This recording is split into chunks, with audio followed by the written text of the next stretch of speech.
At 2:13 a.m. on a Tuesday, Alyssa Vaughn stood on the edge of a 50-story rooftop while rain hammered down around her, wondering if anyone would actually miss her or just miss her money. The 30-year-old CEO of VOD Technologies, worth $3 billion on paper, worth absolutely nothing in her own mind, was done. Her company was imploding under a scandal she didn't cause, the press was tearing her apart like wild dogs, and someone inside her own executive team was systematically destroying everything she'd built. She wasn't thinking about jumping. Not exactly. She was just thinking about how easy it would be to stop existing entirely. That's when a stranger with a flashlight and a maintenance uniform interrupted the worst moment of her life. Before we dive into what happens next, hit that like button and drop a comment with your city so I can see how far this story travels. Now let's get into it. Logan Hayes heard the emergency alarm go off at 2:09 a.m. and knew immediately his night was about to get worse. He was sitting in the basement maintenance office of Vaughn Technologies Tower, eating cold pizza and trying to stay awake through another graveyard shift when the power grid monitor started screaming. Building C, floors 48 through 50. Complete electrical failure, which meant he had exactly two options: ignore it and get fired, or climb 50 flights of stairs in the middle of a storm because the elevators were out. He grabbed his toolkit and flashlight. Fantastic. Logan was 32 years old, chronically exhausted, and had exactly $11 in his checking account until Friday. He'd been working as the overnight building supervisor for Apex Property Management for 3 years, ever since his wife died and he became a single father with a 6-year-old daughter and a mountain of medical debt. The job paid barely enough to cover rent and daycare. It definitely didn't pay enough to care about billionaire problems at 2 in the morning. But if he got fired, Lily didn't eat. So he started climbing. By the time he reached the 48th floor, his legs were burning and his shirt was soaked through with sweat. The stairwell emergency lights flickered weakly. Rain hammered against the windows so hard it sounded like bullets. He pushed through the access door into the executive suite and immediately realized the power outage wasn't an accident. Someone had manually tripped the breaker. Logan stood there in the dark hallway, dripping water onto expensive carpet, staring at the breaker panel. The main switch had been physically forced into the off position.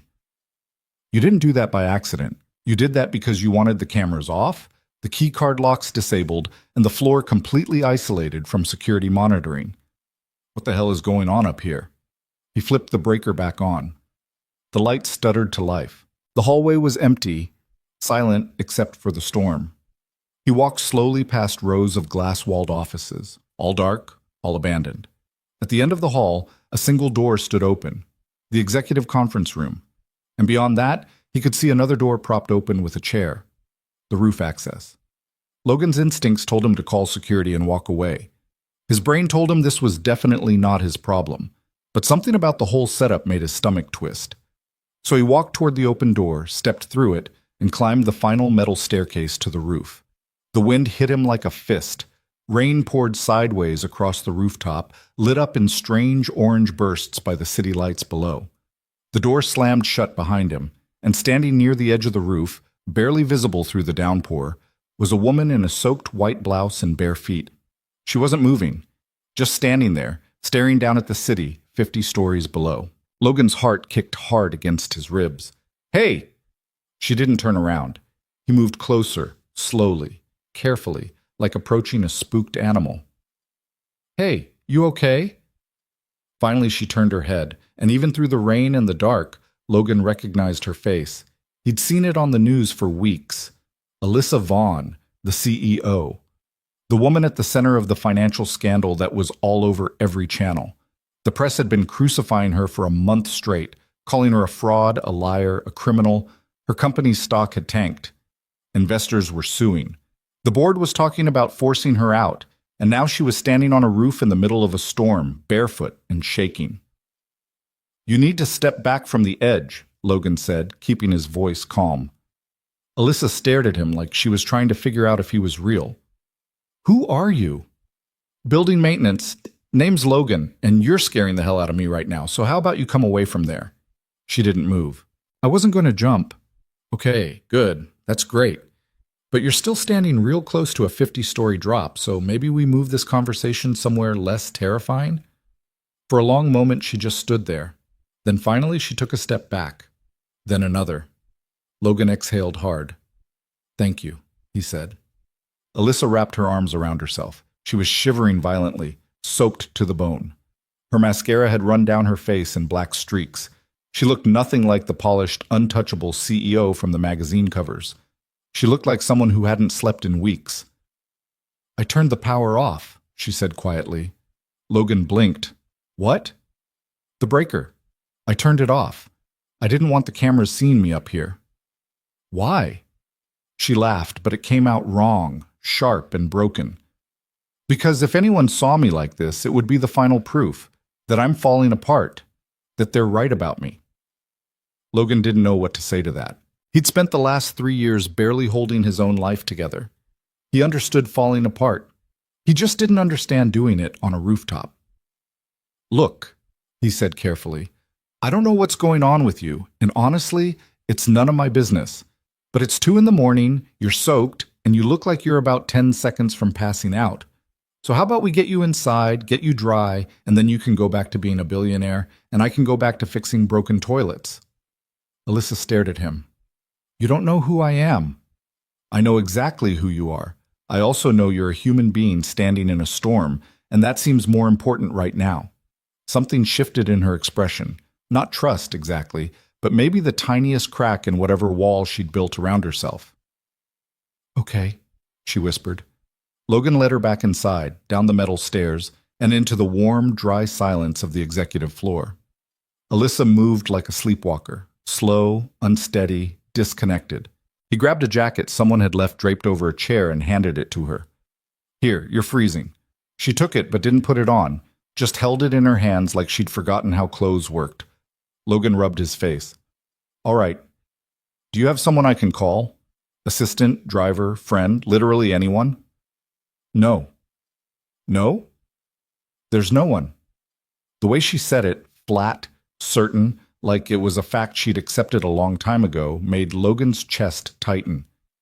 "What about security? They're going to notice you're up here." Alyssa shook her head. "I disabled my tracker, and the night shift doesn't monitor executive floors unless there's an alarm." "You've done this before." She didn't answer. Logan let out a long breath. "Okay, new plan. You sit down before you fall down, and I'm making you coffee, because you look like a ghost and I don't need that on my conscience." "Why are you helping me?" "Because you're clearly having the worst night of your life, and I've been there. So sit." For the first time, Alyssa actually looked at him. Really looked at him. Not through him, the way people with money usually looked at maintenance workers. But at him, like she was trying to figure out if he was real or some kind of exhaustion-induced hallucination. Then, slowly, she sat down. Logan found the break room, made terrible coffee in a machine that probably cost more than his car, and brought 2 cups back to the conference room. Alyssa was sitting exactly where he'd left her, staring at nothing. He set the coffee in front of her. "It's bad, but it's hot." She picked up the cup but didn't drink. "I wasn't going to jump." "You said that already." "I just needed to see if I could. If I was brave enough. Or broken enough." Her voice cracked. "I don't even know anymore." Logan sat down across from her. He should have left. Should have called someone, filed an incident report, gone back to his basement office and pretended none of this happened. But something about the way she looked, completely hollowed out, like all the fight had been scraped out of her, kept him in the chair. "The news says you committed fraud," he said. Alyssa's jaw tightened. "I didn't." "Okay." She looked up sharply. "You believe me? I don't know you, but I know what it looks like when someone's getting crushed by something they didn't do.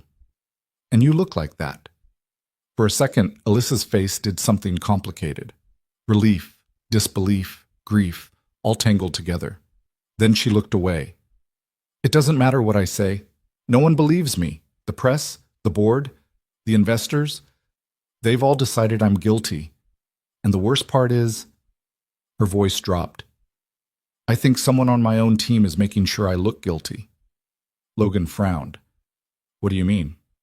"Financial records are being altered. Emails I never sent are showing up in investigations. My own CFO is feeding stories to reporters, making me look unstable. And every time I tried to fight back, I just look more desperate. She laughed bitterly. 3 months ago, I was untouchable. Now I can't even trust my own executive team. Have you gone to the police? With what evidence? Everything's circumstantial. And if I accuse my own executives without proof, I'll just look paranoid, which is exactly what they want. Logan sat back, processing. He didn't know anything about corporate fraud or boardroom conspiracies, but he knew what betrayal looked like, and he knew what it felt like to be trapped. So what are you going to do? He asked. Alyssa stared into her coffee. I don't know. I've spent 10 years building this company. I sacrificed everything, relationships, health, any chance at a normal life. And now it's all falling apart and I can't stop it. Her hands were shaking. I don't even know who I am without this company. I don't know how to just be a person. Logan thought about his wife. About the months after she died, when he had no idea how to be a single father, how to keep moving forward when everything felt impossible. He'd wanted to give up so many times, but Lily needed him. So he kept going, one awful day at a time.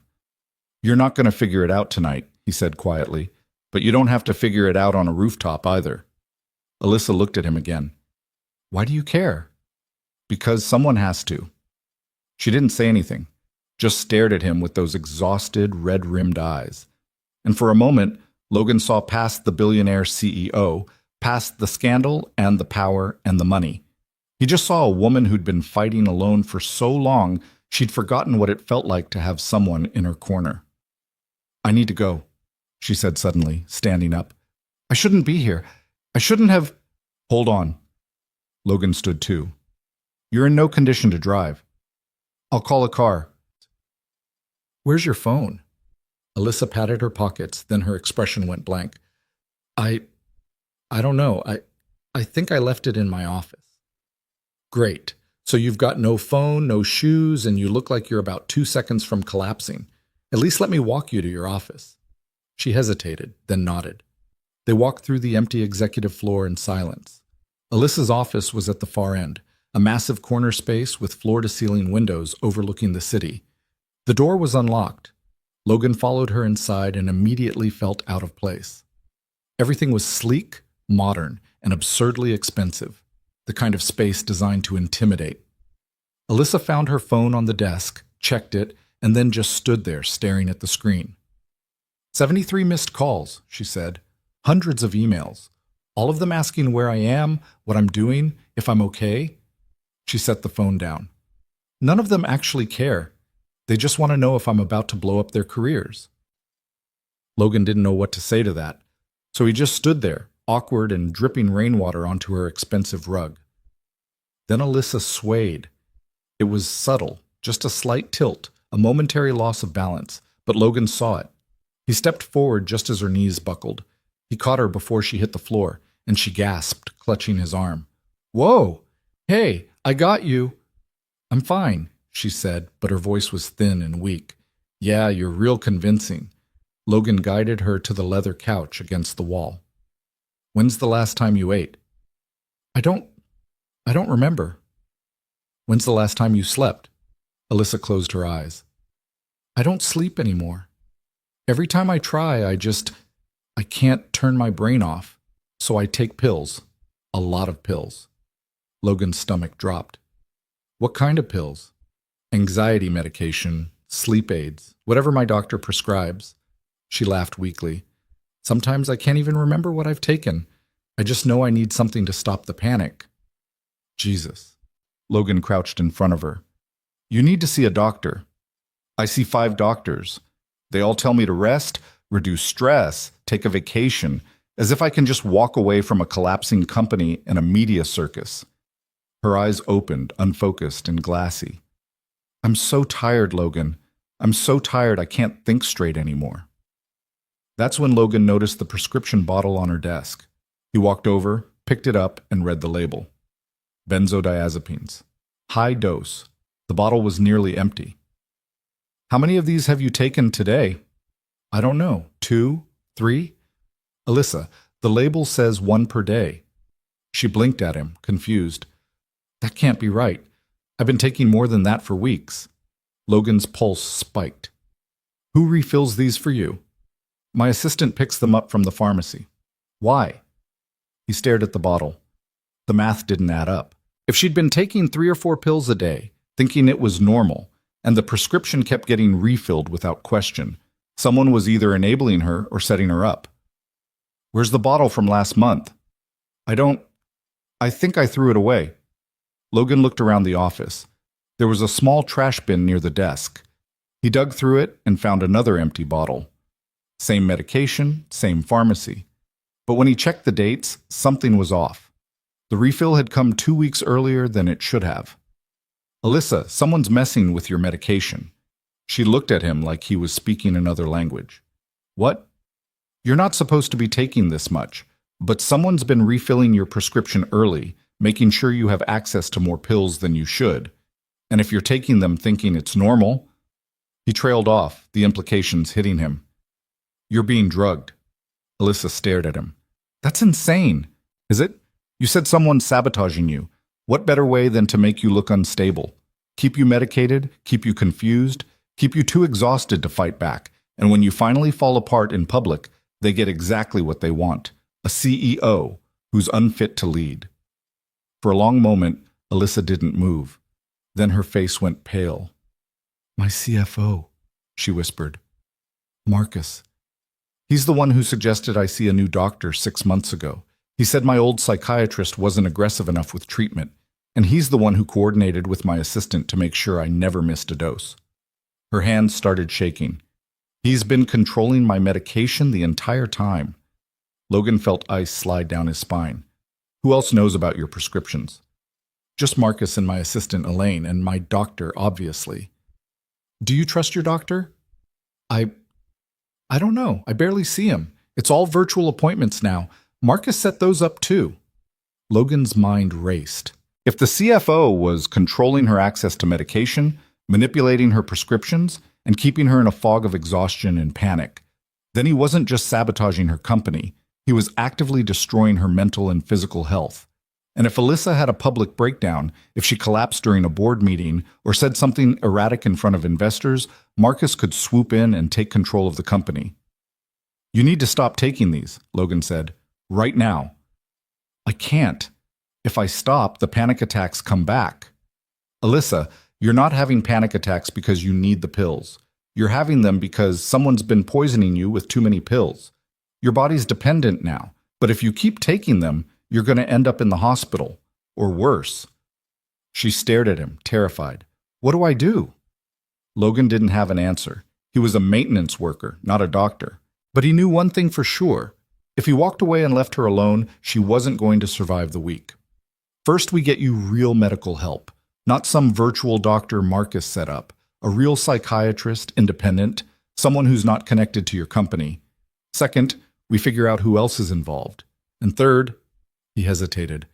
You need to stop trusting anyone in your inner circle until we know who's working with Marcus. Alyssa's breathing was shallow, fast. I can't do this alone. You're not alone. She looked up at him, and for the first time all night, there was something other than despair in her eyes. It wasn't hope, exactly, but it was close. Why are you helping me? She asked again.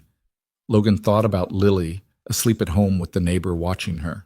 He thought about all the nights he'd barely made it through, all the times he'd wanted to give up but kept going because someone depended on him. And he thought about the look on Alyssa's face when she'd been standing on that roof, like she'd already decided she didn't matter. Because you deserve better than this, he said, and because I've got a daughter who needs to grow up in a world where powerful people don't get away with destroying someone just because they can. Alyssa's eyes filled with tears.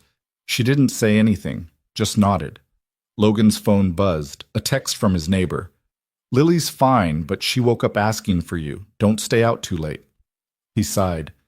I need to get home. My daughter... You have a daughter? Yeah, Lily. She's 6, and she's got school in the morning, which means I've got about 4 hours to sleep before I have to get her ready. He stood up. But tomorrow night, I'm back on shift. And if you're here, we're going to figure out what the hell is going on. Alyssa wiped her eyes. You don't have to do this. I know, but I'm doing it anyway. He walked to the door, then stopped and looked back. One more thing. Don't take any more of those pills. Not until we know what's really in them. And don't tell anyone you talk to me. If Marcus finds out you're suspicious, he's going to move faster.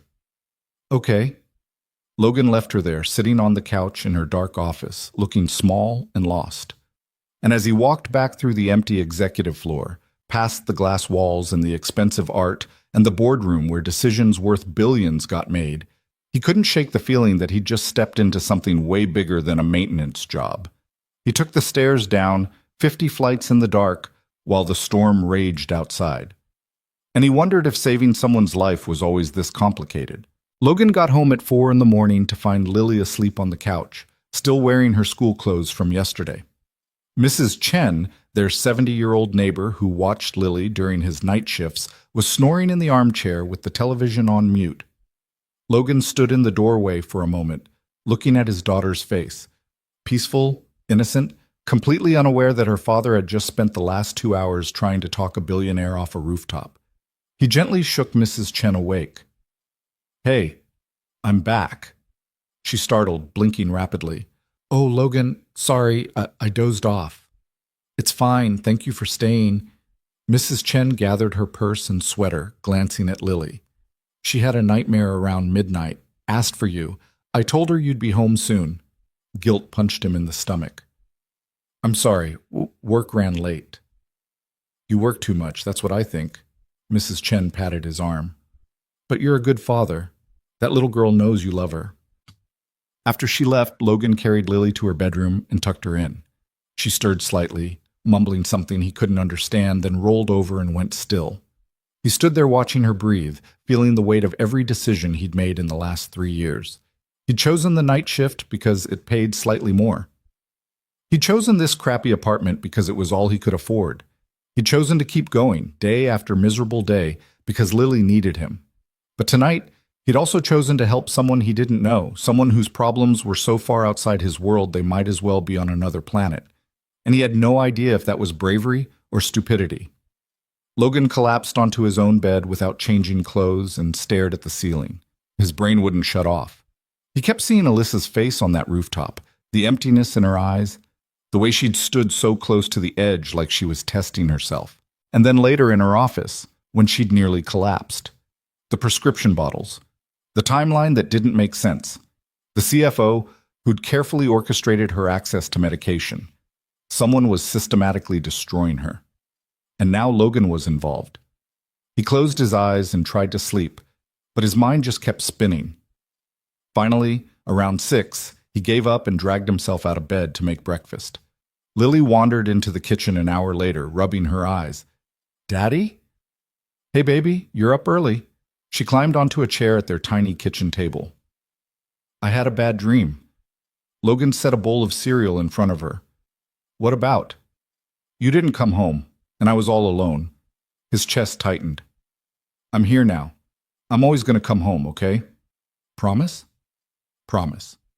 She seemed satisfied with that and started eating her cereal. Logan made himself coffee and tried to figure out what the hell he was going to do.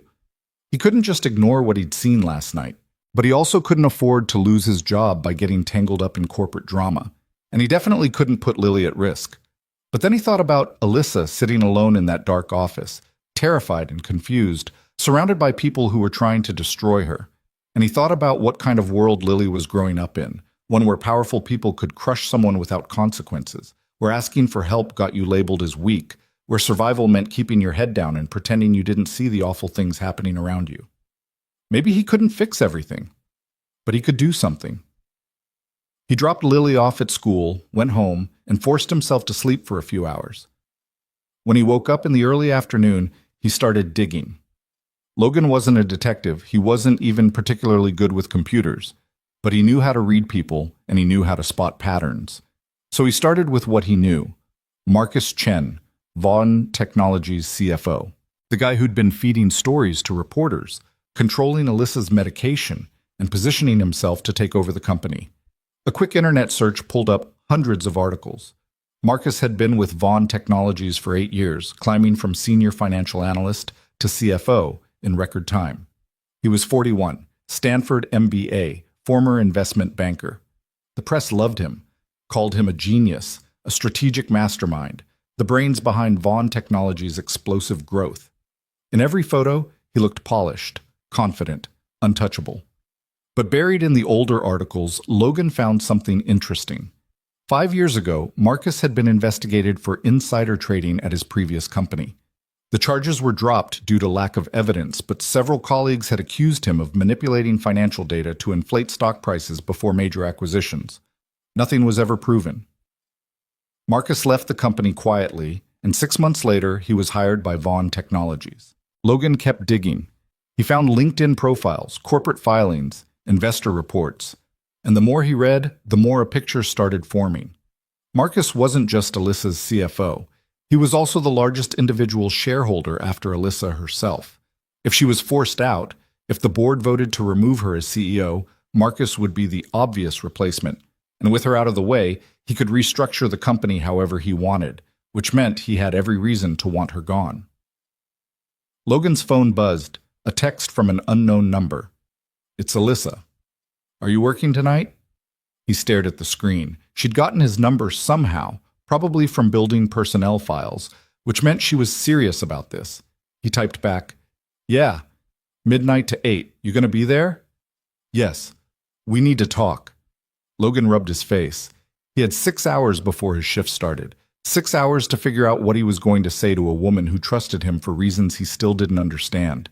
6 hours to decide if he was really going to walk into a corporate conspiracy with nothing but a maintenance uniform and a bad feeling. He picked up Lily from school, made her dinner, helped her with homework, and read her 3 stories before bed. The whole time his mind was somewhere else, running through scenarios, trying to figure out how to help Alyssa without getting himself fired, or worse.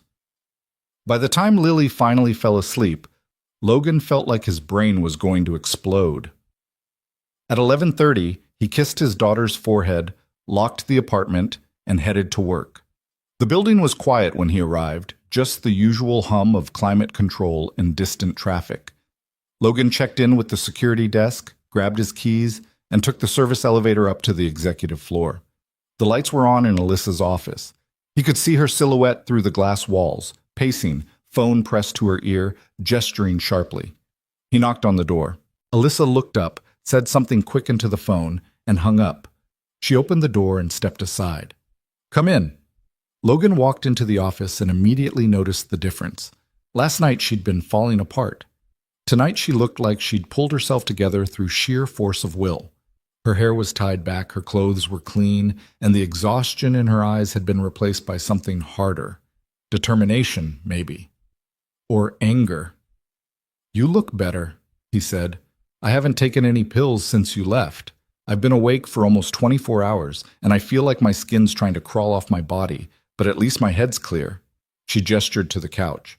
Sit, please. Logan sat.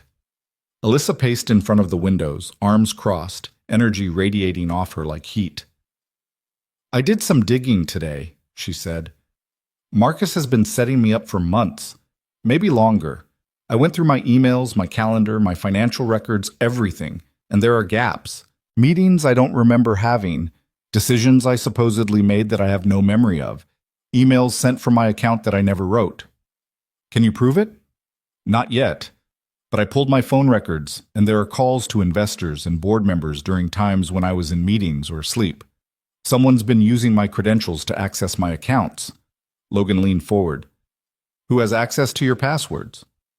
My assistant, Elaine, and Marcus, because he set up the company's security protocols. So either of them could have logged in as you. Yes. But here's the thing. Elaine's worked for me for 6 years. She's loyal. I trust her completely. Logan raised an eyebrow. You sure about that? Alyssa hesitated. I thought I was, but now I don't know what to believe. What about Marcus? Any direct evidence tying him to the fraud accusations? Nothing concrete, just circumstantial connections. But I found something else. She pulled a folder from her desk and handed it to him. These are medical records from my psychiatrist's office, or what's supposed to be my psychiatrist. I called the clinic today and they have no record of me as a patient. The doctor Marcus referred me to doesn't exist. Logan opened the folder. Inside were prescription forms, appointment notes, treatment plans, all signed by a Dr. Robert Klein, MD. The letterhead looked official, the signatures looked real, but if the clinic had no record of Alyssa, then none of this was legitimate. So Marcus created a fake doctor, Logan said slowly, wrote fake prescriptions, and used them to keep you medicated and confused. Yes, and every time I picked up my medication, I was getting pills that were either the wrong dosage or mixed with something else. I don't know what exactly, but I think he's been drugging me for months, making me paranoid and erratic. So when I finally snapped, no one would believe anything I said. Logan felt cold. That's not just corporate sabotage, that's assault, maybe attempted murder.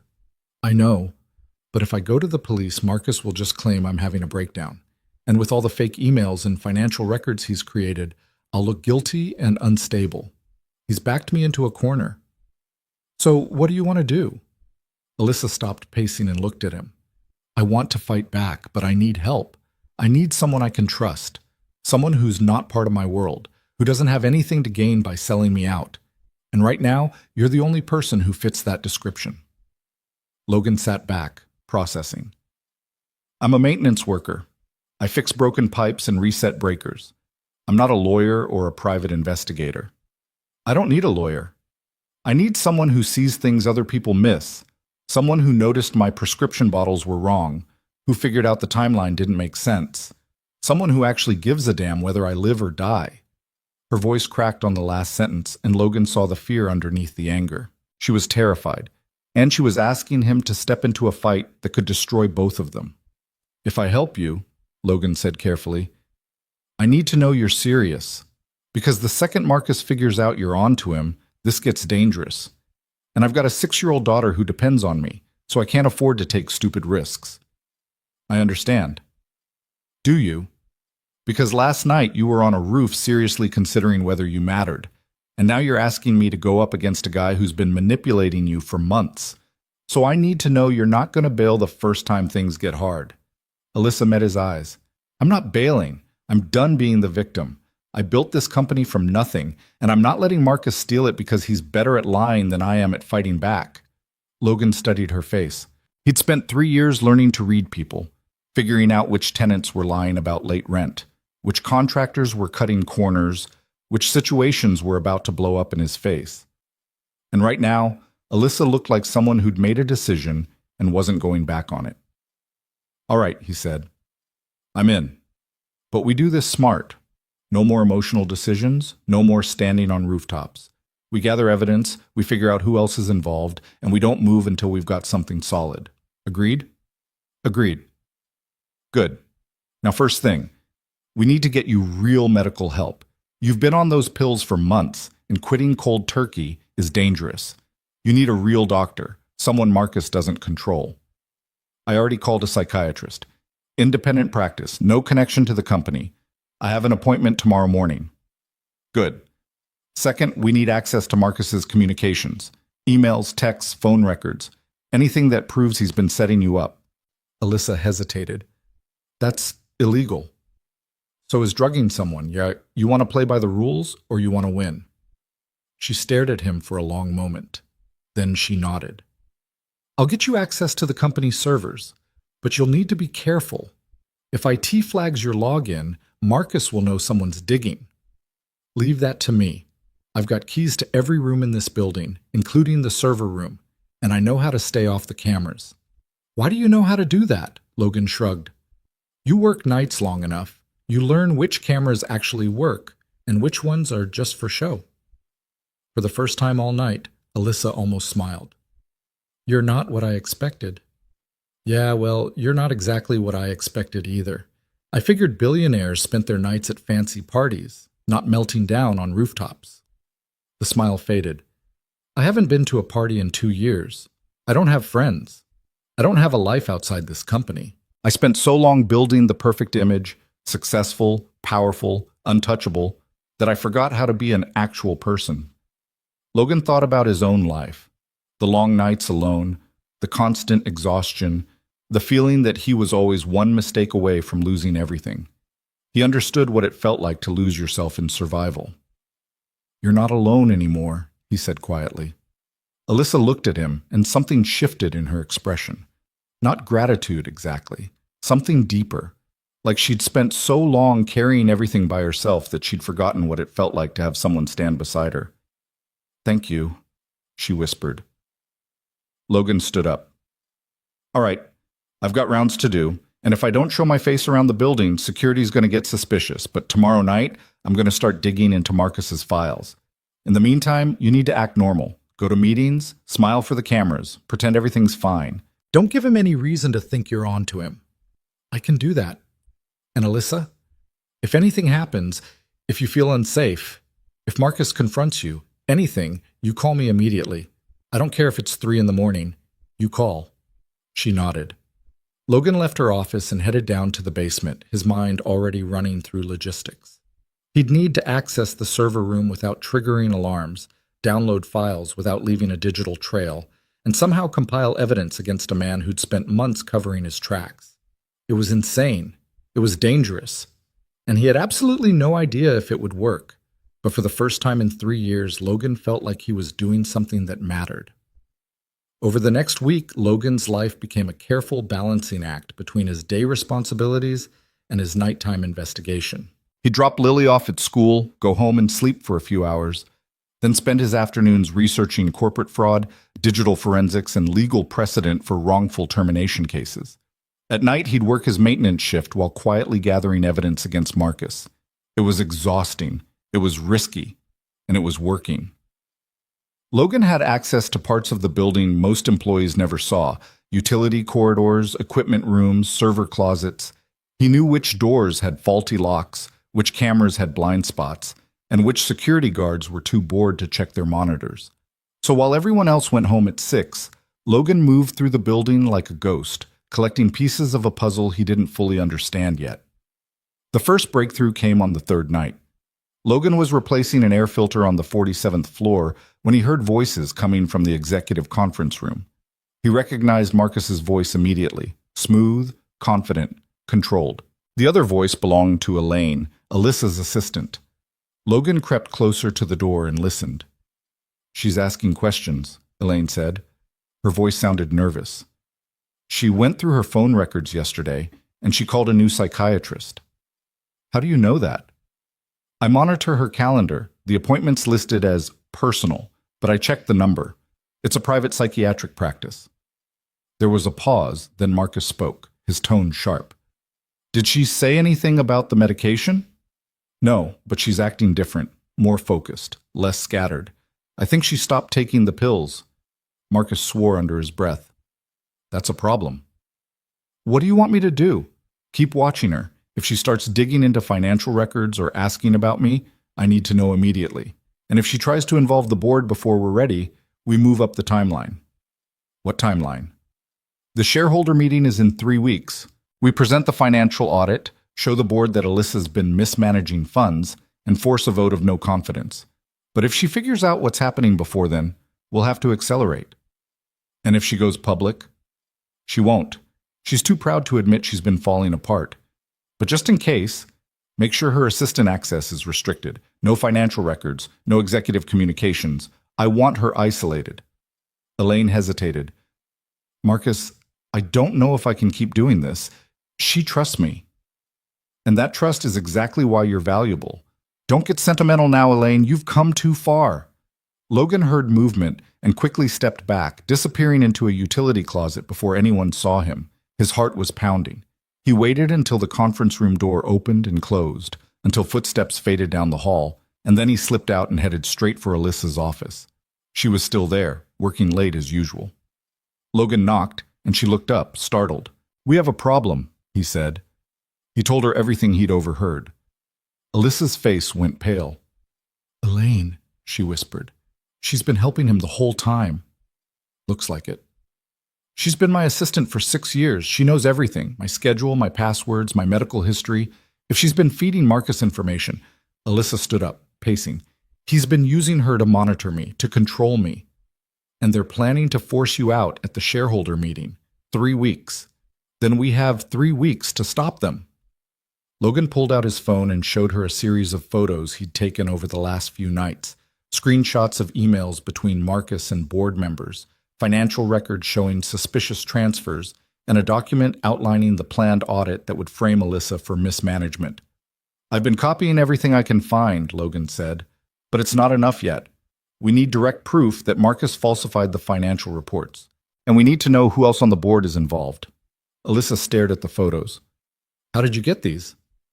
"Let's just say your IT security isn't as good as Marcus thinks. You hacked into the company's servers. I borrowed access credentials from a very cooperative janitor's closet." Despite everything, Alyssa almost laughed.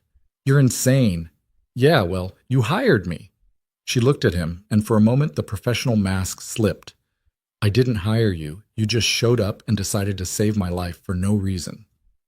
"I had a reason." "What reason?" Logan thought about Lily, about the world he wanted her to grow up in. Because someone has to. They worked through the night, going through documents, cross-referencing dates, building a timeline of Marcus's manipulation. By dawn, they had a clearer picture.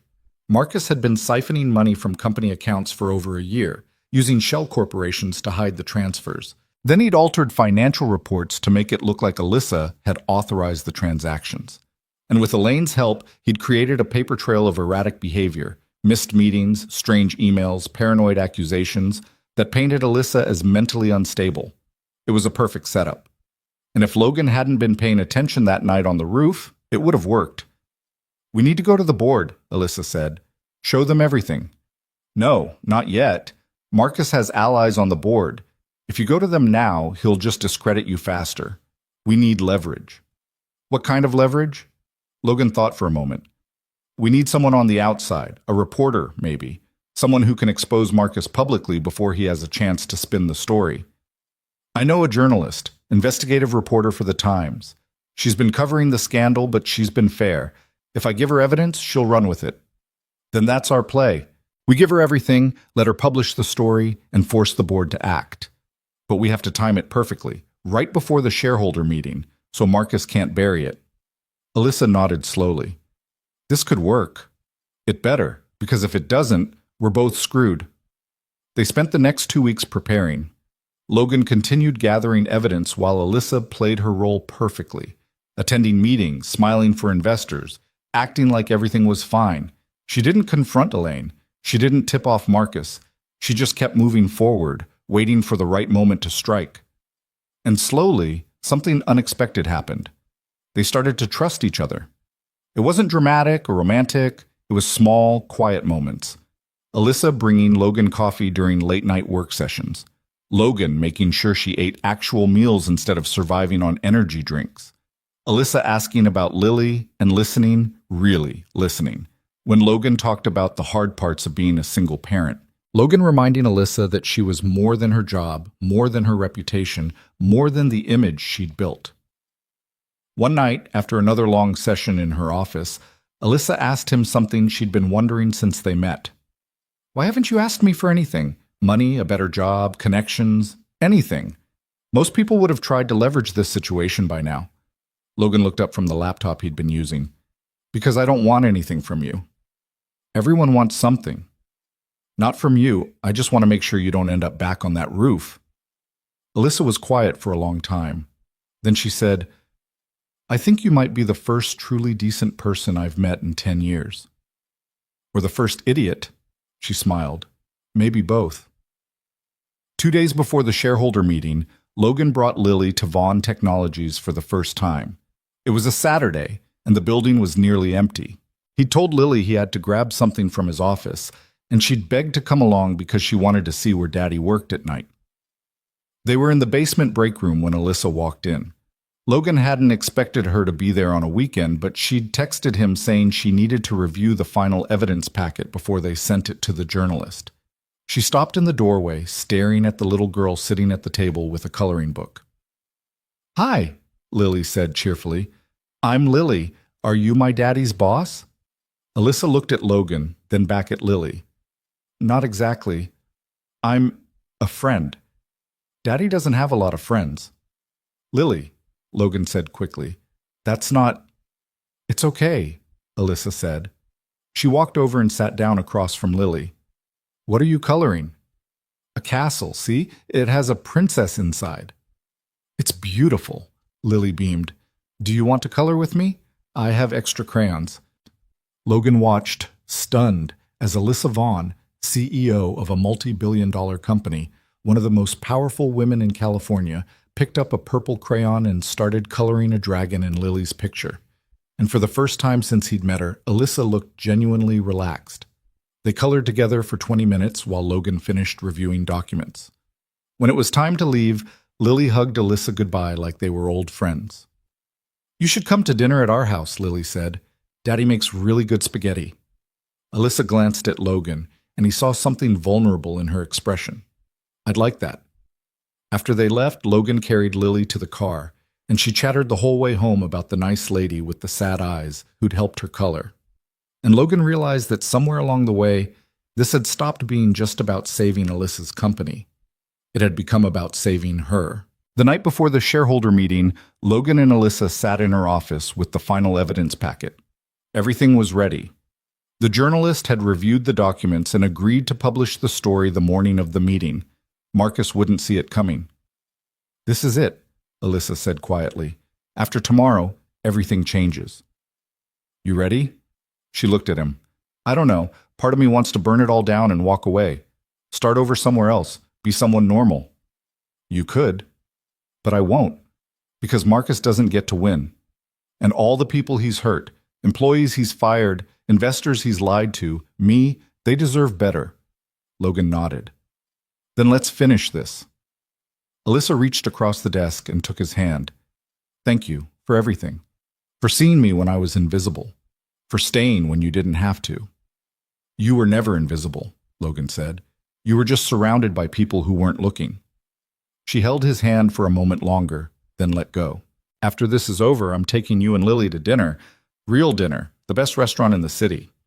Lily would prefer pizza. Alyssa laughed, a real, genuine laugh. Then pizza it is.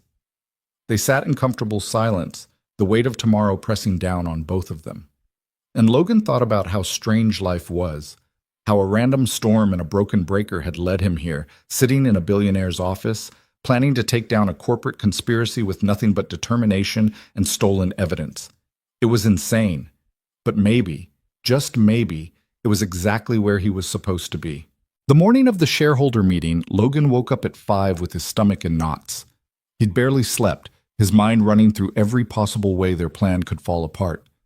He made Lily breakfast, packed her lunch, and tried to act normal even though his hands wouldn't stop shaking. Daddy, are you sick? Lily asked, watching him spill orange juice across the counter. No, baby, just tired. You're always tired.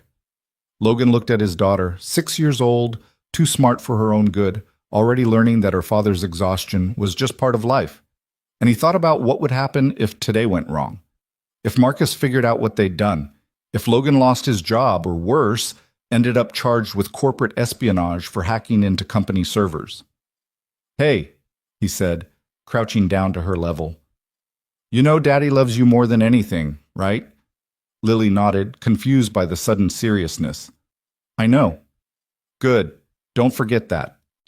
He dropped her off at school and drove to Vaughn Technologies, even though his shift didn't start for hours. The article was supposed to go live at 9, right before the shareholder meeting began at 10. Alyssa had texted him at dawn. I can't breathe. Tell me this is going to work.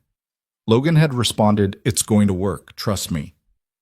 But the truth was, he had no idea.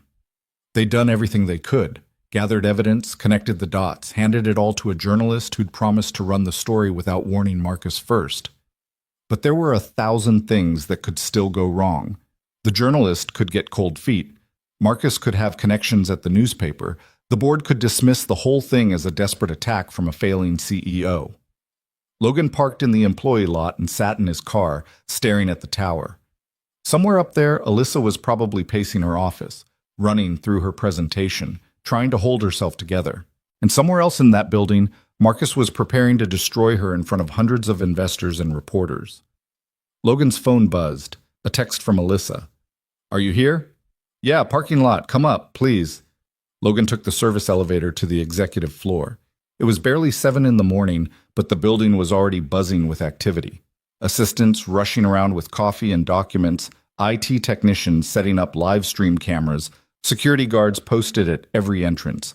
The shareholder meeting was the biggest event of the year, and everyone knew it. He found Alyssa in her office wearing a sharp black suit that probably cost more than Logan's monthly rent. She looked powerful, composed, every inch the CEO, but her hands were trembling. "I can't do this," she said the moment he walked in. "I can't stand up in front of all those people and pretend I'm not falling apart." "You're not falling apart. You're fighting back. There's a difference. What if the article doesn't matter? What if they all just see me as the crazy CEO who's making excuses?" Logan crossed the room and took her by the shoulders. "Listen to me. You are not crazy. You are not weak. You are someone who got betrayed by people you trusted, and you're about to make them pay for it. So you're going to walk into that conference room, you're going to tell the truth, and you're going to let Marcus hang himself with his own lies." Alyssa's eyes filled with tears. "I'm terrified." "I know. But you're also the toughest person I've ever met. So be terrified. Just don't let it stop you." She took a shaky breath, then nodded. "Okay. Okay." They stood there for a moment, and Logan realized how close they were standing, close enough that he could see the exhaustion in her eyes, the fear she was barely holding back, the hope she was clinging to. And for just a second, he thought about what it would be like to kiss her, to close that distance and promise her that everything would be fine, even though he had no right to make that promise. But then Alyssa stepped back, wiping her eyes. "I need to finish my notes. The meeting starts in 2 hours. I'll be watching, front row of the live stream." She almost smiled. "You're supposed to be working." "I called in sick." "You never call in sick." "Yeah, well, today's special." At 9 o'clock, Logan was sitting in the building's employee cafeteria with his laptop open, refreshing the newspaper's website every 30 seconds. Other maintenance workers drifted in and out, grabbing coffee, complaining about broken equipment, completely unaware that their CEO's entire career was about to implode or be saved in the next hour. And then, at 9:03, the article went live. The headline hit like a bomb. Vaughn Technologies CFO. Accused of systematic fraud, conspiracy to oust CEO through medical manipulation. Logan's heart stopped. He clicked on the article and started reading. The journalist had done her job perfectly. Every piece of evidence they'd gathered was laid out in brutal detail. The fake psychiatrist, the altered prescriptions, the forged emails, the shell companies, the financial transfers. And most damning of all, recorded conversations between Marcus and Elaine discussing their plan to force Alyssa out. Logan had secretly recorded that conversation the night he'd overheard them in the conference room, and the journalist had gotten it authenticated by 3 independent forensic analysts. It was airtight. Within minutes, the article was everywhere. Twitter exploded. Financial news networks picked it up. Reporters started calling Vaughn Technologies, demanding statements. And in the middle of it all, the shareholder meeting was about to begin. Logan closed his laptop and headed upstairs. The conference hall on the 49th floor was packed. Shareholders, investors, board members, reporters, hundreds of people crammed into a space designed for formal presentations and corporate theater. Logan slipped in through a side door and stood in the back, trying to stay invisible among the camera crews and assistants. At the front of the room, Marcus stood at the podium, looking calm and confident. He hadn't seen the article yet. Or if he had, he was doing a damn good job of pretending everything was fine. Alyssa sat at the executive table with the rest of the board, her face carefully neutral. But Logan could see the tension in her shoulders, the way her hands gripped the edge of the table. Marcus began speaking, his voice smooth and authoritative. "Good morning. Thank you all for joining us today. I know the last few months have been challenging for Vaughn Technologies, and I want to address the concerns that have been raised about our financial practices and leadership." Someone in the crowd shouted, "Have you seen the article?" Marcus paused. "I'm sorry, what article?" Another voice. "The Times just published an investigation accusing you of fraud." The room erupted. Phones came out, people started reading, and within seconds the whole hall was buzzing with chaos. Marcus's face went pale. He looked at Alyssa, and for the first time Logan saw fear in the CFO's eyes. "That article is full of lies," Marcus said, trying to regain control. "It's a desperate attempt by Ms. Vaughn to distract from her own failures."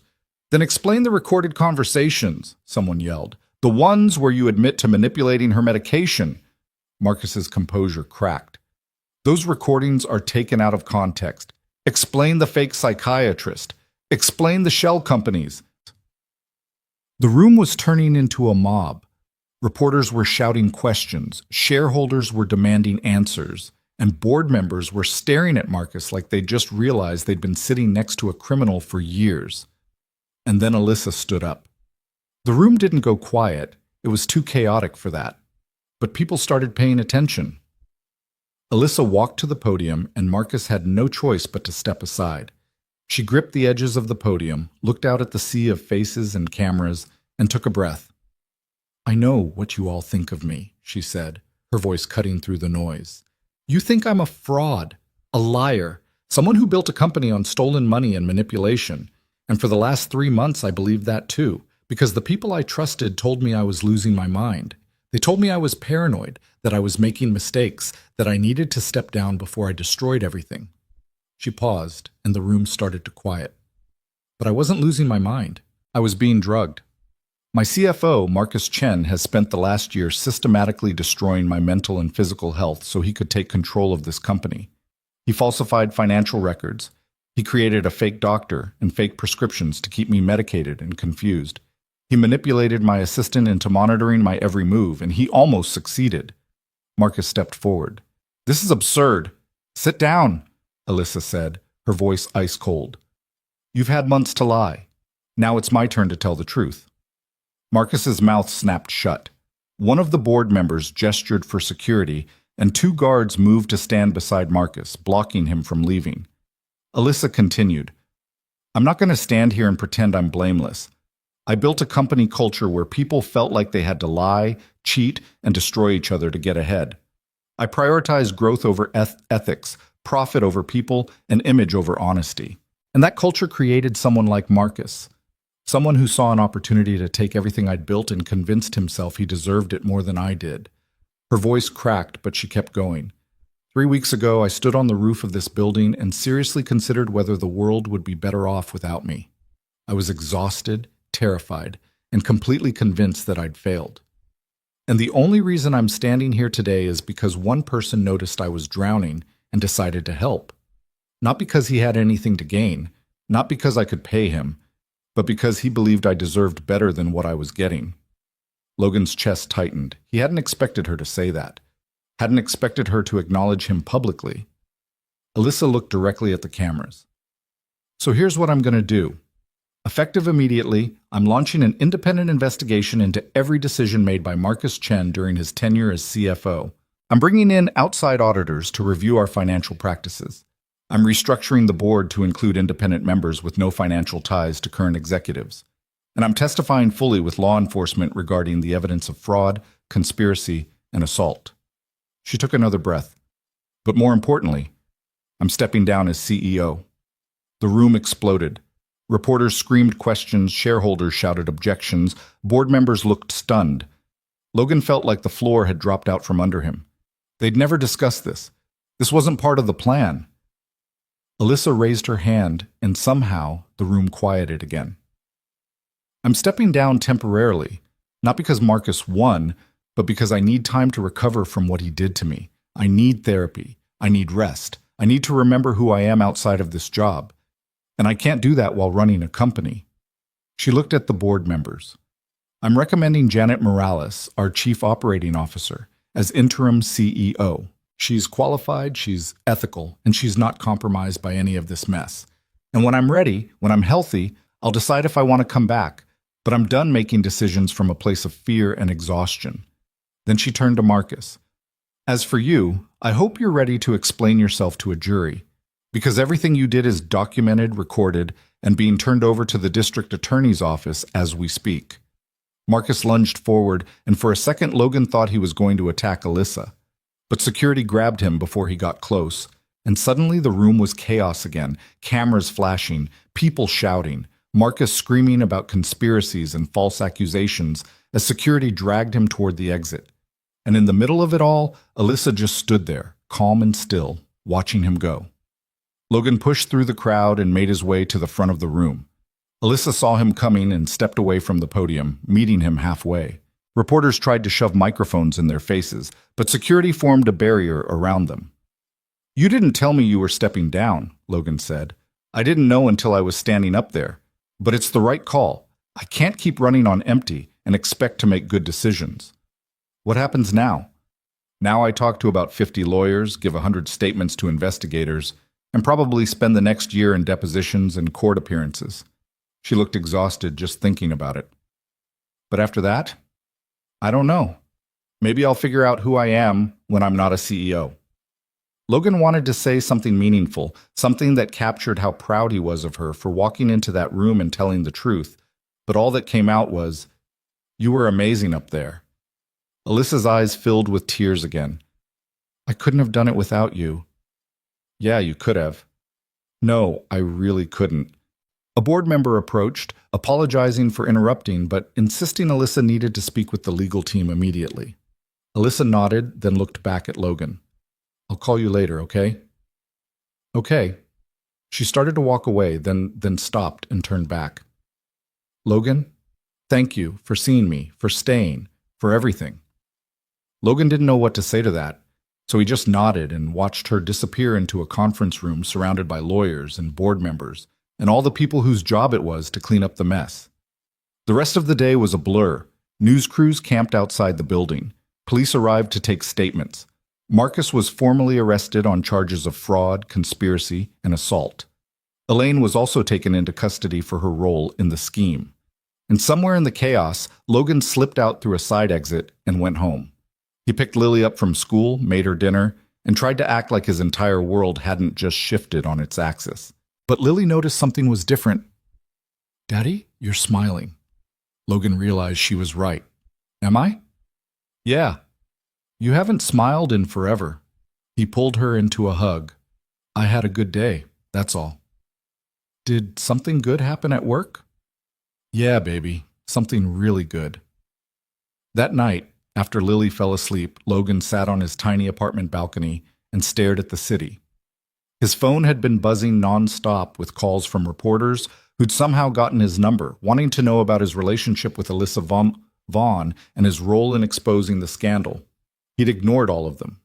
Then, around midnight, his phone rang with a number he recognized. He answered.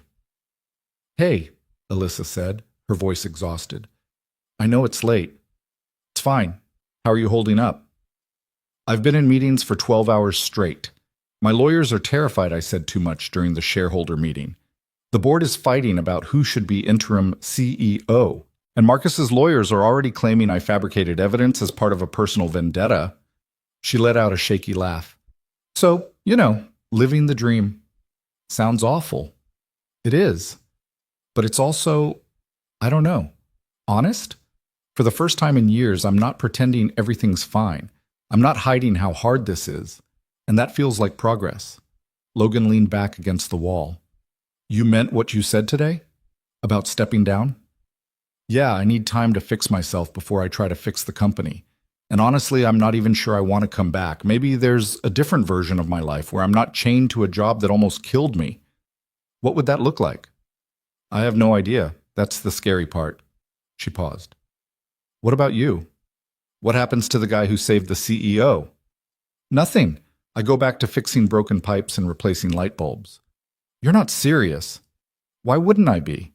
"Because you just exposed a massive corporate conspiracy. You're a hero." Logan laughed. "I'm a maintenance worker who got lucky, and I've got a daughter who needs me home at night, not chasing down criminals." "Logan, you could do anything with what you've accomplished." "I don't want anything. I'm happy with my life." There was a long silence. Then Alyssa said, "I don't think I've ever met anyone who actually means that." "Maybe you've been meeting the wrong people." She laughed softly. "Maybe I have." They talked for another hour, about nothing important, just the kind of rambling conversation two exhausted people have when they're too wired to sleep. Alyssa told him about the depositions she had scheduled, the therapy appointments her lawyers were insisting she attend, the vacation her sister kept trying to force her to take. Logan told her about Lily's upcoming school play, the leak in his bathroom he couldn't afford to fix, the way Mrs. Chen kept bringing over casseroles because she thought he wasn't eating enough. And somewhere in that conversation, Logan realized something had shifted between them. It wasn't romantic exactly. It was deeper than that. They'd been through something together, something raw and terrifying and real, and it had bound them in a way that didn't fit into normal categories. "I should let you sleep," Alyssa finally said. "You've probably got work tomorrow." "Yeah, back to the night shift." "Logan?" "Yeah?" "I meant what I said earlier about dinner, you, me, and Lily, when all this calms down." "Pizza, right?" "The best pizza in the city." Logan smiled. "It's a deal." After they hung up, Logan sat on the balcony for a while longer, watching the lights of the city blink in the distance. He thought about the last few weeks, the storm, the rooftop, the conspiracy, the shareholder meeting. He thought about how easily he could have walked away that first night, called security, and let someone else deal with Alyssa's problems. But he hadn't. And because of that, something impossible had happened. A maintenance worker and a billionaire CEO had taken down a corporate conspiracy with nothing but determination and a willingness to see the truth. Logan didn't know what came next. He didn't know if Alyssa would actually come back to Vaughn Technologies, or if she'd disappear into a quieter life somewhere far from the spotlight. He didn't know if their friendship would survive once the crisis was over, or if they'd drift apart the way people do when the thing that connected them was gone. But for tonight, it was enough to know that Alyssa was safe, that Marcus was facing consequences, that justice, for once, had actually won. Logan finished his beer, checked on Lily one more time, and finally let himself sleep. The next few weeks were chaos for everyone involved. Marcus's arrest became a national story, with every news outlet running wall-to-wall coverage of the scandal. Investigators uncovered even more evidence of fraud. Marcus had been embezzling money for years using increasingly elaborate schemes to hide his tracks. Elaine turned state's witness in exchange for a reduced sentence, and her testimony buried Marcus completely. The district attorney filed formal charges: conspiracy, fraud, assault, identity theft, and a dozen other counts that added up to a potential 30-year sentence.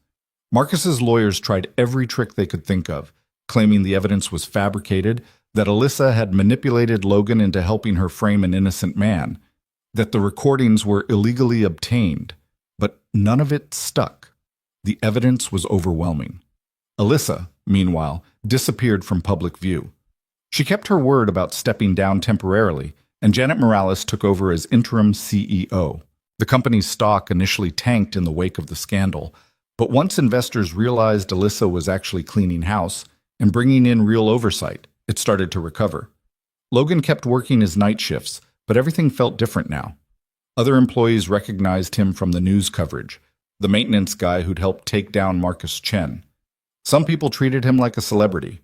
Others acted like he'd betrayed some unspoken code by siding with the boss against another executive. Logan ignored all of it and just did his job. He didn't hear from Alyssa for 3 weeks. Then one night, she showed up at the building unannounced. Logan was in the basement doing inventory when security called down. "Hey, Logan, Alyssa Vaughn is here asking for you." He dropped what he was doing and took the elevator upstairs. Alyssa was waiting in the lobby, wearing jeans and a plain sweater. No designer suit, no makeup, just a woman who looked like she'd finally slept for the first time in months. "Hi," she said. "Hi yourself. What are you doing here?" "I wanted to see you, and I figured if I texted first, you'd try to talk me out of coming." She wasn't wrong. "How are you?" "Better. I'm seeing a real therapist 3 times a week. I quit taking all the medication, went through withdrawal, which was hell, but I'm clear-headed now. And I've been thinking a lot about what I want my life to look like." And I'm not coming back to Vaughn Technologies. Not as CEO, anyway. I'm staying on the board, but I'm stepping away from the day-to-day operations. Janet's doing great, and she doesn't need me hovering. Logan nodded slowly. "That's probably smart. I'm also starting a foundation for people who've been pushed to the edge by their jobs, executives having breakdowns, employees dealing with impossible pressure, anyone who's been chewed up by corporate culture. I want to build something that actually helps people instead of just making money." "That sounds like you," Alyssa smiled. "The weird part is, I'm excited about it. For the first time in years, I'm excited about something." "I'm glad." They stood there awkwardly for a moment, and Logan realized he had no idea what to say. Everything between them had happened in crisis mode, Late nights, desperate plans, life or death stakes. He didn't know how to talk to her when the world wasn't ending. I also came here to ask you something, Alyssa said, and I need you to actually think about it before you say no. Okay? I want to hire you. Logan blinked. What? Not as a maintenance worker, as the director of operations for the foundation. You'd be in charge of setting up programs, managing staff, making sure we're actually helping people instead of just throwing money at problems. It pays well, really well. And it's daytime hours, so you could actually see your daughter. Logan stared at her. Alyssa, I don't have a college degree. I don't have any experience running programs. You exposed a corporate conspiracy with nothing but observation skills and determination. You kept me alive when I was ready to give up. And you did it all while raising a kid and working a job that paid you almost nothing. That's the kind of person I need. I can't at least think about it. Please. Talk to Lily, talk to your neighbor, hell, talk to yourself, but don't say no just because you're scared. Logan wanted to argue, wanted to say he wasn't scared, but the truth was he was terrified. Terrified of failing, of being in over his head, of stepping into a world where he didn't belong. But he was also tired, so damn tired of scraping by, of working nights while Lily slept, of living in survival mode with no end in sight. I'll think about it, he said finally. That's all I'm asking. Alyssa reached into her bag and pulled out an envelope. This is for you, no strings attached, whether you take the job or not. Logan opened it and found a check. The number made his vision blur. $50,000. I can't take this. Yes, you can. It's payment for services rendered. You saved my company, my reputation, and my life. That's worth a hell of a lot more than $50,000, but I figured you'd fight me if I wrote a bigger check. Logan's hands were shaking. This money could pay off his medical debt, could cover Lily's expenses for years, could give them an actual safety net instead of living one emergency away from disaster.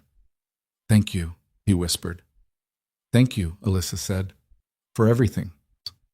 She left after that, and Logan stood in the empty lobby holding a check that felt like a winning lottery ticket. He called Mrs. Chen, asked if she could watch Lily for a few more hours, and then he drove to the cemetery where his wife was buried. He hadn't visited in months. Couldn't afford the gas, couldn't handle the grief, couldn't face the guilt of surviving when she didn't. But tonight, he sat on the grass next to her headstone and talked to her the way he used to when she was alive. I don't know what to do, he said. This woman is offering me a way out, a real job, good money, a chance to give Lily something better. But it feels like cheating, like I'm taking something I didn't earn.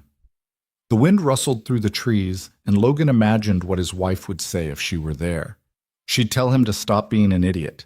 She'd tell him to take the job, to give Lily the life they'd always wanted for her, to stop punishing himself for still being alive. I miss you, Logan said, every single day.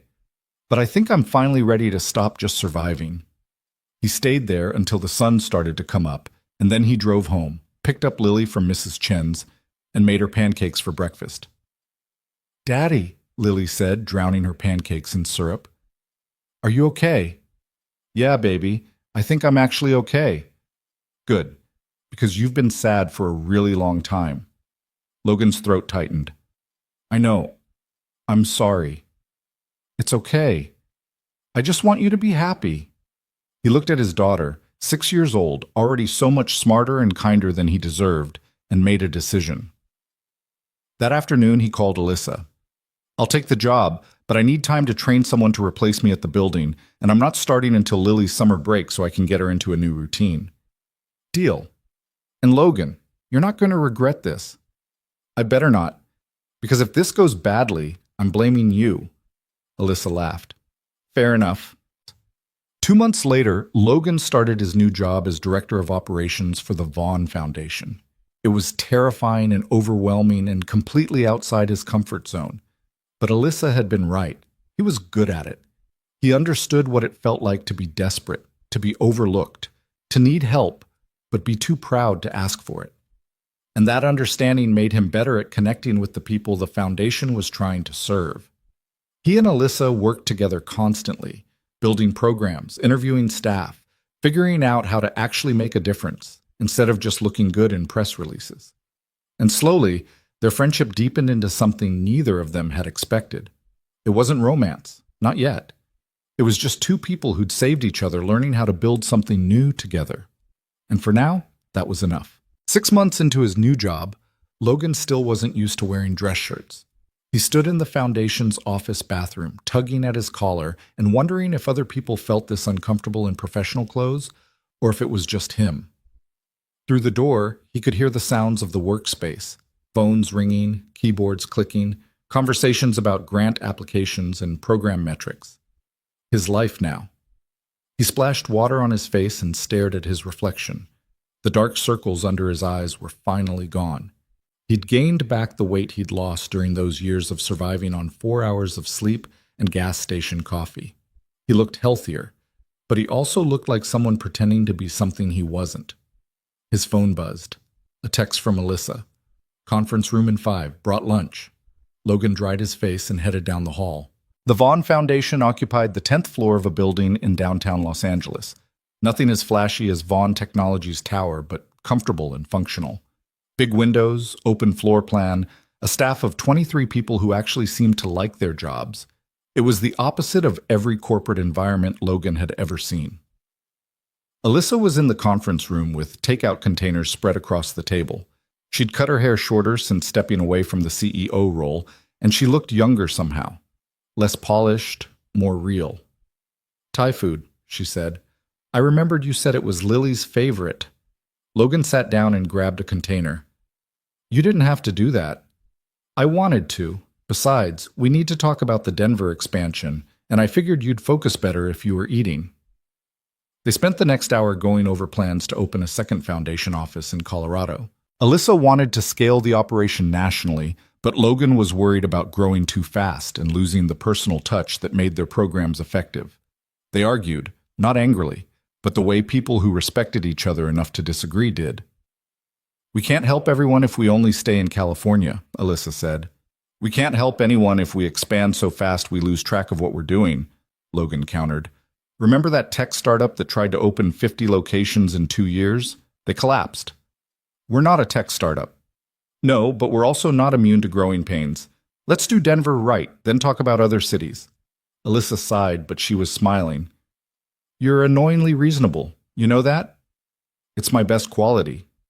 They kept working through lunch, and Logan realized this had become his favorite part of the week. These planning sessions where he and Alyssa hashed out strategy, fought over details, and built something that actually mattered. It felt nothing like his old job, where he'd fixed broken things and stayed invisible. Here, his opinions counted. His experience mattered. People listened when he talked. It was still terrifying, but it was also the first time in years Logan felt like he was doing something bigger than just surviving. After the meeting, Logan headed home to pick up Lily from school. They'd moved to a better apartment 3 months ago. 2 bedrooms, actual heating, a neighborhood where Logan didn't worry about break-ins. Lily had her own room now, decorated with posters of animals and a bookshelf Logan had built himself. It still felt surreal sometimes, walking into a space that didn't feel like it was falling apart. How was school? Logan asked as Lily climbed into the car. Good. We learned about fractions. Yeah? You like math? Lily made a face. It's okay. I like art better. Logan smiled. She'd been taking art classes on Saturdays, something he could finally afford now that he wasn't living paycheck to paycheck. Watching Lily discover things she loved, instead of just getting by, made every uncomfortable moment in a dress shirt worth it. Hey, I've got a question for you, Logan said as they drove home. How would you feel about going to a fancy dinner this weekend with me and Alyssa? Lily perked up. The nice lady from your work? Yeah, her. The one who colored with me. That's the one. I like her. She's not like other grown-ups. Logan glanced at his daughter. What do you mean? She talks to me like I'm a real person, not like I'm just a kid. Something about that observation hit Logan hard. Alyssa had been coming around more often, stopping by their apartment, joining them for pizza nights, showing up at Lily's art shows even though she had no obligation to. And Lily had started asking about her, wondering when they'd see her again, talking about the things Alyssa had told her. It wasn't romance. At least, Logan kept telling himself it wasn't. But it was something quiet and careful, built on shared trauma and genuine respect, something neither of them seemed ready to name yet. "So is that a yes on dinner?" Logan asked. "Can I wear my blue dress?" "Absolutely."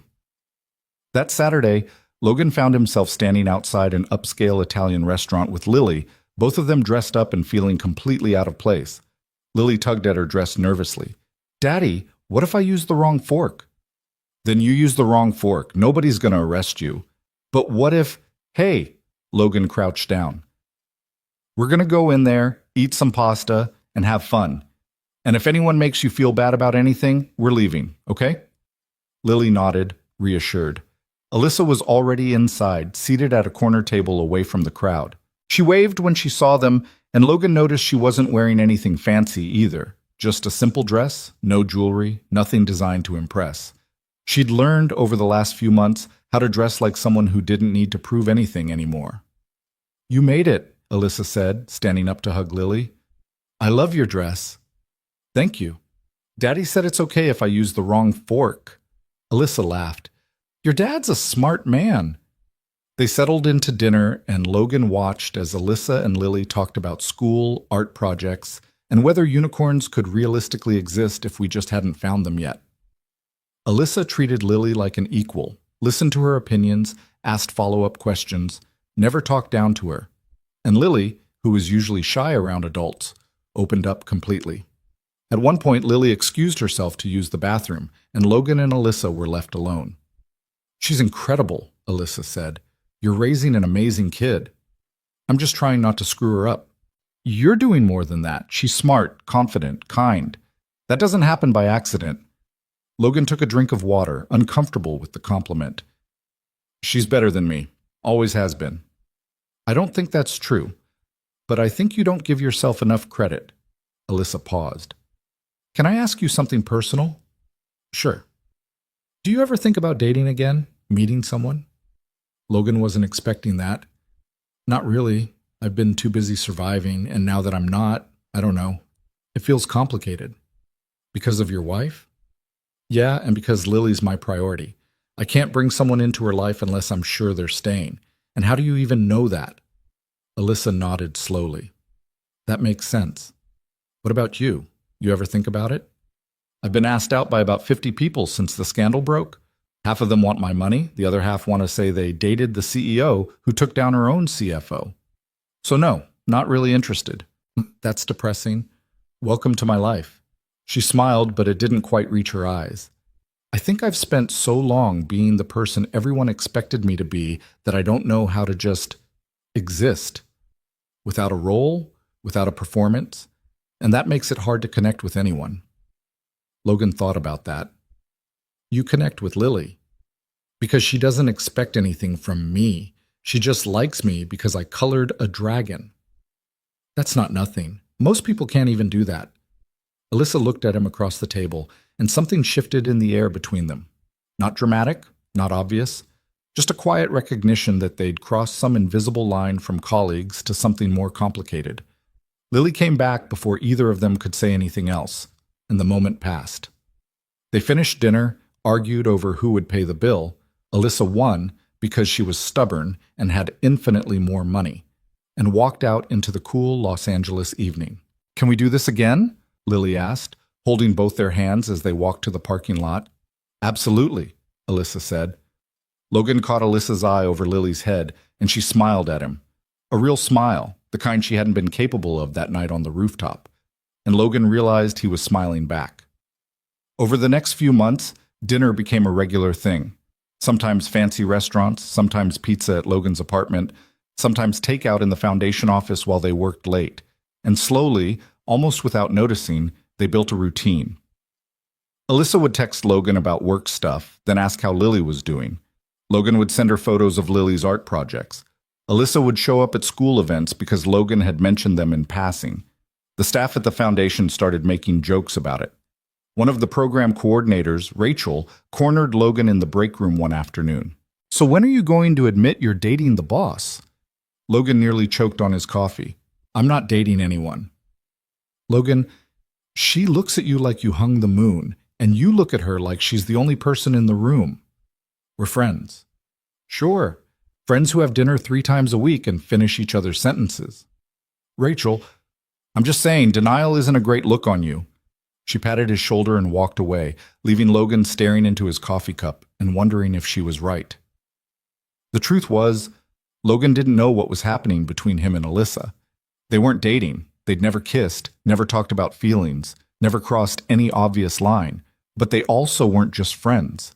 There was something deeper there, something built on having seen each other at their absolute worst and choosing to stick around anyway. He didn't know what to call it, and he wasn't sure he was ready to figure it out. One night, about 8 months into working at the foundation, Logan got a call at 2 in the morning. He answered groggily, expecting an emergency with the building or Lily's school. Instead, it was Alyssa, and she was crying. I can't sleep, she said, her voice shaking. I keep having nightmares about Marcus, about the rooftop, about everything. And I know I'm supposed to be better now. I'm supposed to be past this, but I'm not. I'm so tired, Logan. I'm so tired of pretending I'm okay. Logan sat up, suddenly completely awake. Where are you? Home. I'm sorry, I shouldn't have called. Don't apologize. Give me your address. I'm coming over. You don't have to. Alyssa, address. Now. She gave it to him. Logan called Mrs. Chen, explained there was an emergency, and promised to pay her extra for the late-night babysitting. Then he drove across the city to Alyssa's apartment. She lived in a penthouse that probably cost more than Logan would make in 10 years. But when she opened the door, she looked small and lost. Her eyes were red from crying, her hair was a mess, and she was wearing sweatpants and an old t-shirt. I'm sorry, she said immediately. I don't know why I called you. I needed someone who understands. Logan walked inside and pulled her into a hug.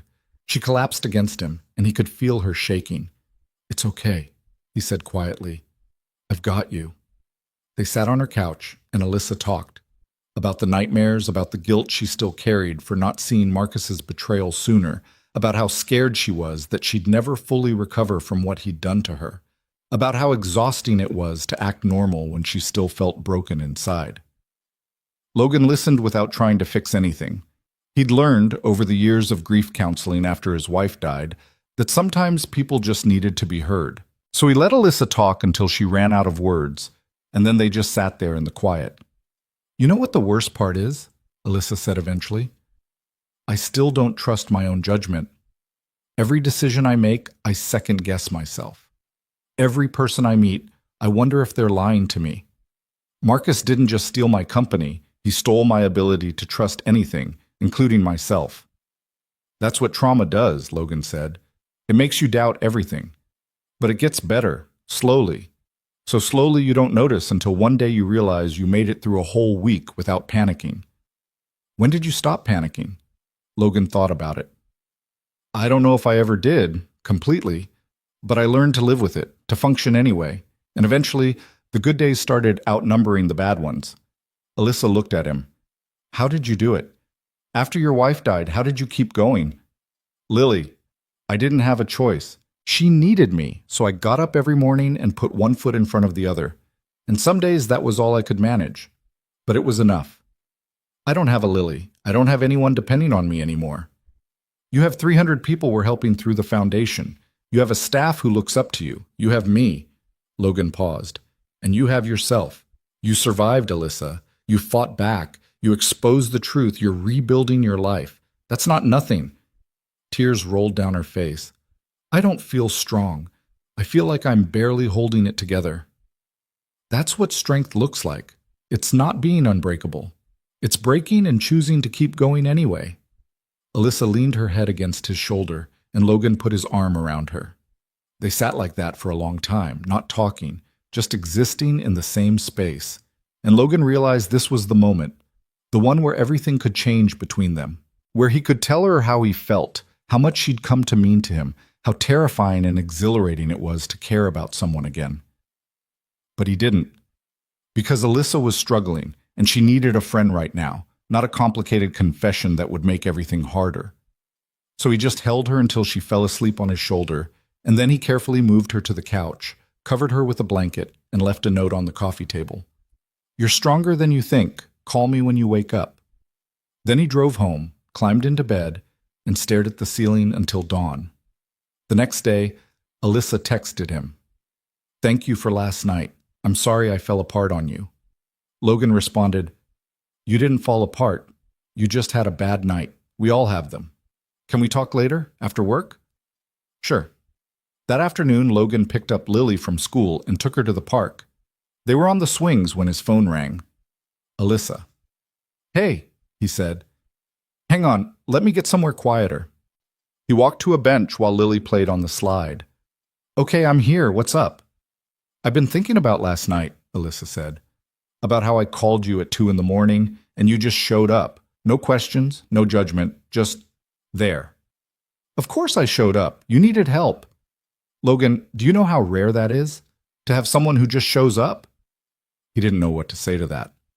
Alyssa continued, "I've been trying to figure out what's happening between us. Because we're not just coworkers, and we're not just friends. But I don't know what we are, and I'm scared to assume anything because I don't want to ruin what we have." Logan's heart was pounding. "What do you think we are?" "I think you're the person I trust most in the world. I think you see me, the real me, not the CEO or the scandal survivor or the foundation director. Just me. And I don't know what to do with that because I've never had it before." "I see you," Logan said quietly. "I've always seen you." There was a long pause. Then Alyssa said, "I'm not asking you to make this complicated. I'm not asking for anything you can't give. I just needed you to know how much you matter to me. You matter to me too. More than I know how to say. Then maybe that's enough for now. We don't have to figure everything out today." "Okay. Okay." After they hung up, Logan sat on that park bench watching Lily play, and he thought about his wife, about how much he'd loved her, how devastating it had been to lose her, how scared he'd been of ever feeling that much again.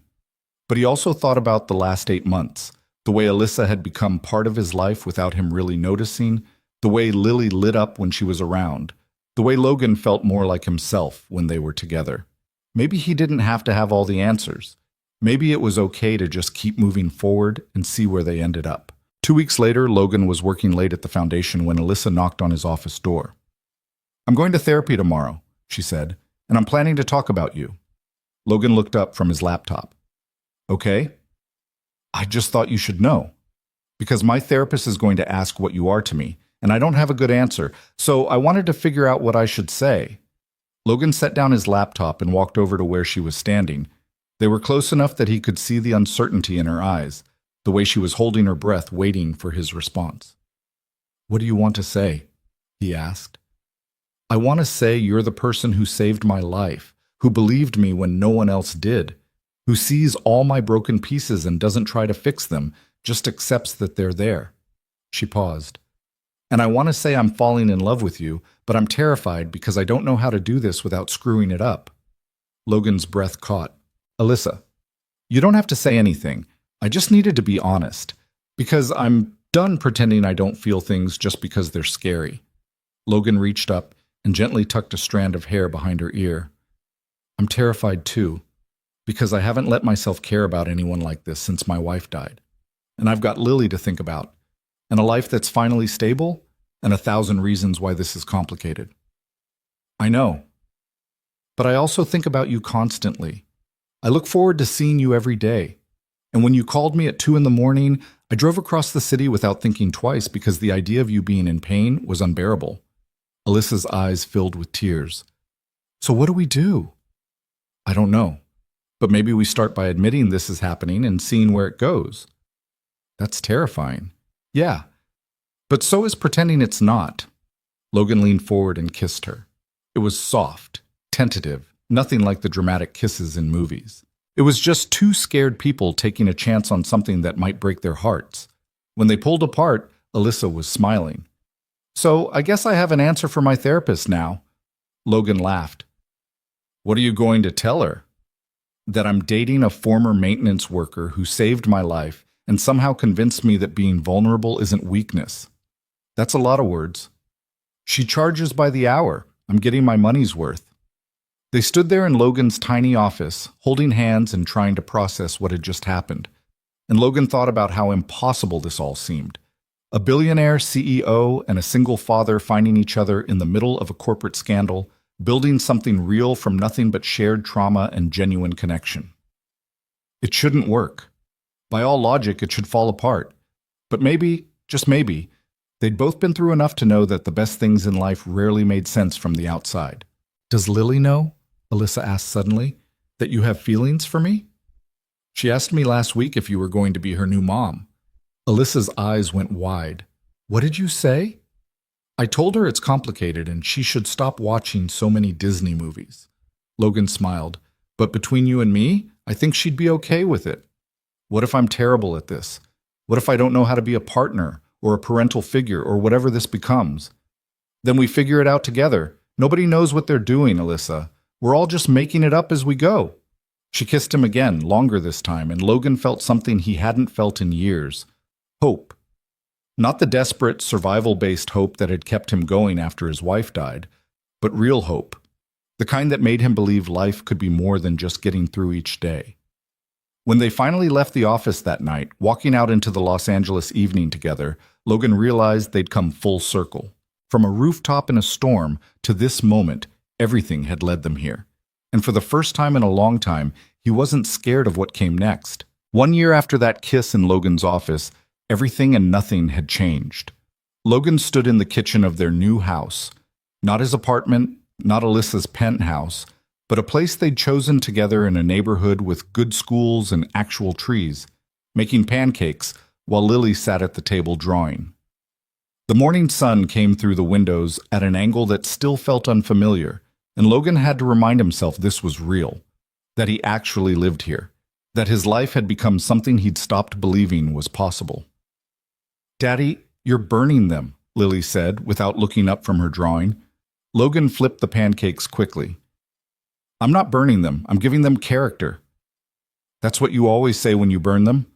Alyssa walked into the kitchen, wearing one of Logan's old t-shirts and sweatpants, her hair still messy from sleep.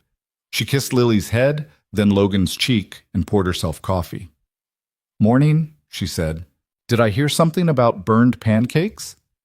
"They're not burned. They have character," Lily giggled. "See? Told you." Alyssa smiled and sat down next to Lily. "What are you drawing?" "The foundation. See? That's you giving a speech, and that's Daddy in his office, and those are all the people we help." Alyssa studied the drawing carefully. "This is beautiful, Lily. Can I keep it for my desk?" "Yeah, I made it for you."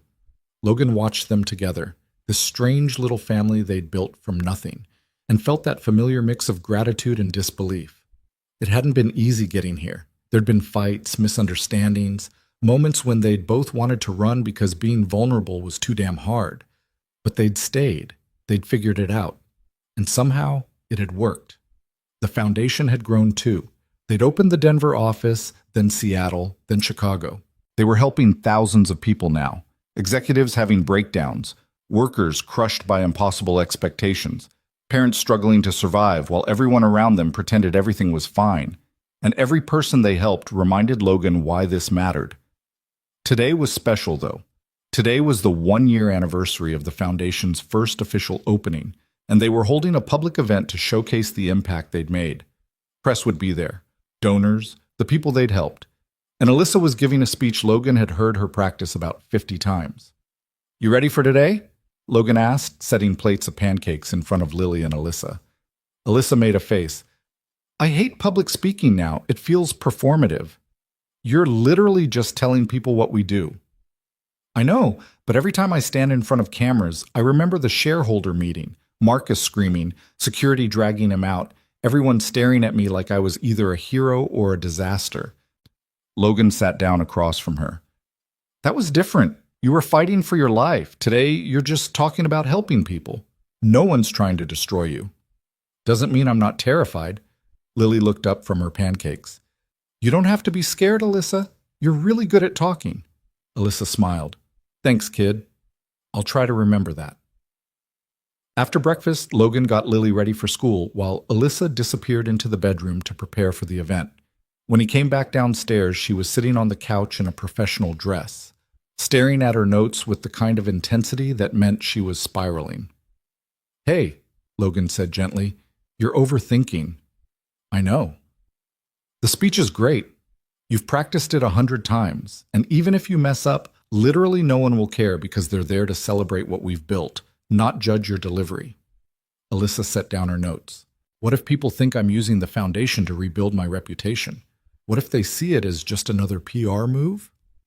Logan sat down next to her. Some people will think that no matter what you do. But the 3,000 people we've helped this year, they know it's real. The families who didn't lose their homes because we covered their rent during a medical crisis, they know. The employees we placed in better jobs after their companies destroyed them, they know. So screw everyone else. She leaned against him. How do you always know what to say? I don't. I just know you. And I know when you're letting fear talk louder than truth. Alyssa kissed him, soft and quick. I love you. Love you too. Now go change the world or whatever it is you do. She laughed and stood up, grabbing her notes. You're coming, right? Wouldn't miss it. The event was held at a hotel downtown, in a ballroom that could fit 300 people. By the time Logan arrived, after dropping Lily at school and changing into the one suit he owned that didn't make him feel like a fraud, the place was already packed. Donors, press, foundation staff, and the people they'd helped over the last year. Logan spotted Rachel near the front, waving him over. Boss man showed up, she said, grinning. I'm not the boss. You're literally the director of operations. That makes you a boss. Logan rolled his eyes and found a seat near the back. He preferred staying out of the spotlight. This was Alyssa's thing. She was the face of the foundation, the one with the story everyone wanted to hear. Logan was just the guy who made sure everything ran properly. The lights dimmed and Alyssa walked onto the stage. She looked confident, composed, every inch the leader she'd always been. But Logan could see the tiny tells no one else noticed. The way she gripped the podium a little too tight, the slight pause before she started speaking, the breath she took to steady herself. Thank you all for being here, Alyssa began. A year ago, I was standing in front of a very different audience, at a very different event, having the worst day of my life. The room went quiet. Everyone knew the story, the scandal, the betrayal, the public breakdown, but hearing Alyssa reference it directly still carried weight.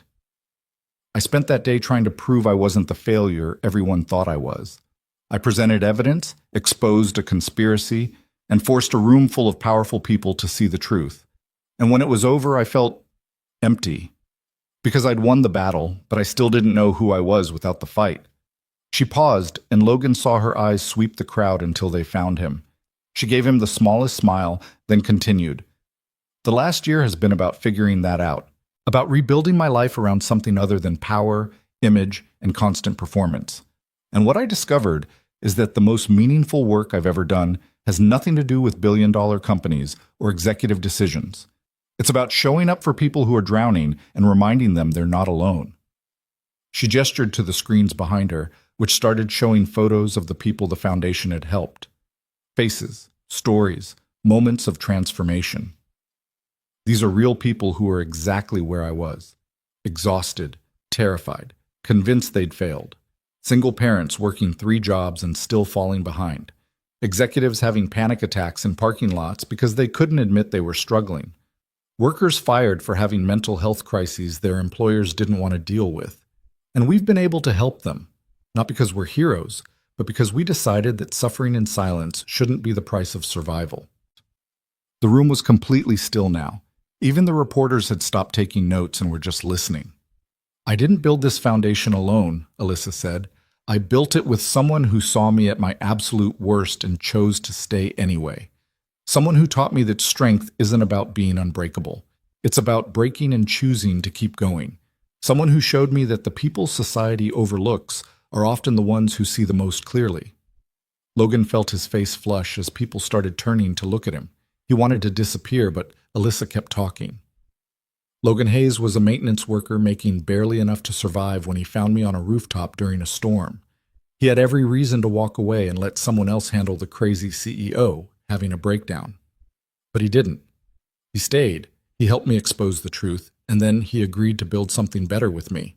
And everything we've accomplished this year exists because he believed broken people deserve second chances. She looked directly at Logan. So thank you for seeing me, for staying, for reminding me that being human isn't a weakness." The room erupted in applause, and Logan wanted to crawl under his chair. He hated being the center of attention, hated the idea that people were looking at him like he'd done something extraordinary. He'd just helped someone who needed it. That was supposed to be normal, not heroic. But as the applause continued and Alyssa wrapped up her speech, Logan realized something. Maybe it should be normal. Maybe the fact that basic human decency felt exceptional was exactly the problem they were trying to fix. After the event, Logan found himself surrounded by people wanting to shake his hand, thank him, tell him their stories. A woman in her 40s grabbed his arm and said, "You saved my sister's life. She was one of your first clients, and she's thriving now. So thank you." A man in a suit said, "I used to be a VP at a tech company, fired for having a nervous breakdown during a product launch. Your foundation helped me find a new job and get therapy. I've got my life back." A young single mother with a toddler on her hip said, "You covered my rent for 3 months while I recovered from surgery. I would have been homeless. You gave me time to heal." Logan didn't know what to say to any of them. He just kept saying thank you and trying not to cry. Because these were the people who mattered. Not the donors or the press, but the ones who'd been helped. The ones who'd survived. Eventually, Alyssa rescued him, pulling him away from the crowd and into a quiet hallway. "You okay?" she asked. That was overwhelming. "Welcome to my world. Now you know why I hate public events." Logan laughed shakily. "How do you do this all the time?" "I remind myself why it matters. And I remind myself that I'm not alone anymore." She took his hand. "We're doing something real, Logan. Something that's actually changing lives. And yeah, it's uncomfortable and scary and exhausting sometimes, but it's worth it. I know, I just wish I was better at accepting gratitude." "You'll get there. Or you won't, and you'll just keep being awkwardly humble forever. Either way, I'm keeping you." They stood in that hallway for a moment, holding hands, letting the chaos of the event fade into background noise. And Logan thought about how far they'd both come, from that storm-soaked rooftop to this moment, from two people drowning in their own ways to two people building something together that actually mattered.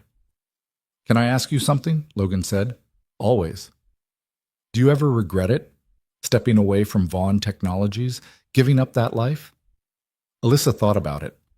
"Sometimes I miss the adrenaline, the feeling of closing a massive deal or outsmarting a competitor.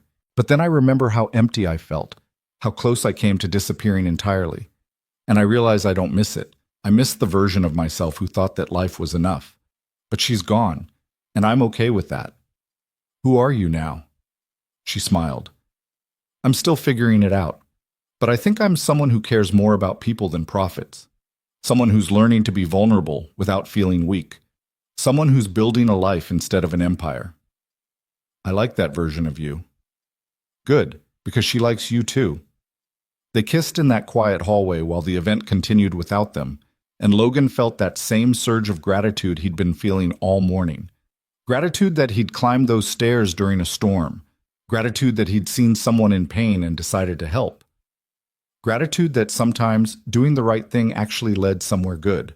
Later that night, after they'd picked up Lily from school and ordered pizza and collapsed on the couch together, Alyssa said something that surprised him. "I've been thinking about expanding the foundation again. Not just more cities, but different programs. I want to create a mentorship network, pairing people who've survived burnout and trauma with people currently going through it. So no one has to fight alone." Logan looked at her. "That's a big undertaking." "I know, but I keep thinking about that night I called you at 2 a.m. and how much it meant that you just showed up. What if we could build a system where everyone had someone who would show up? Not a therapist, not a hotline, but an actual person who understands because they've been there." "That could work. It would take a lot of coordination, training, oversight. I know, but you're good at that stuff, and I'm good at the vision thing. So maybe we figure it out together." Lily, half asleep on the couch between them, mumbled, "Can I help too?" Alyssa smiled. "Absolutely. We'll need someone to design the promotional materials. Think you can handle that?" "Yeah, I'm really good at drawing." Logan pulled them both closer, one arm around Alyssa, one around Lily. His family. The one he'd thought he'd never have again after his wife died. The one that had formed in the strangest way possible.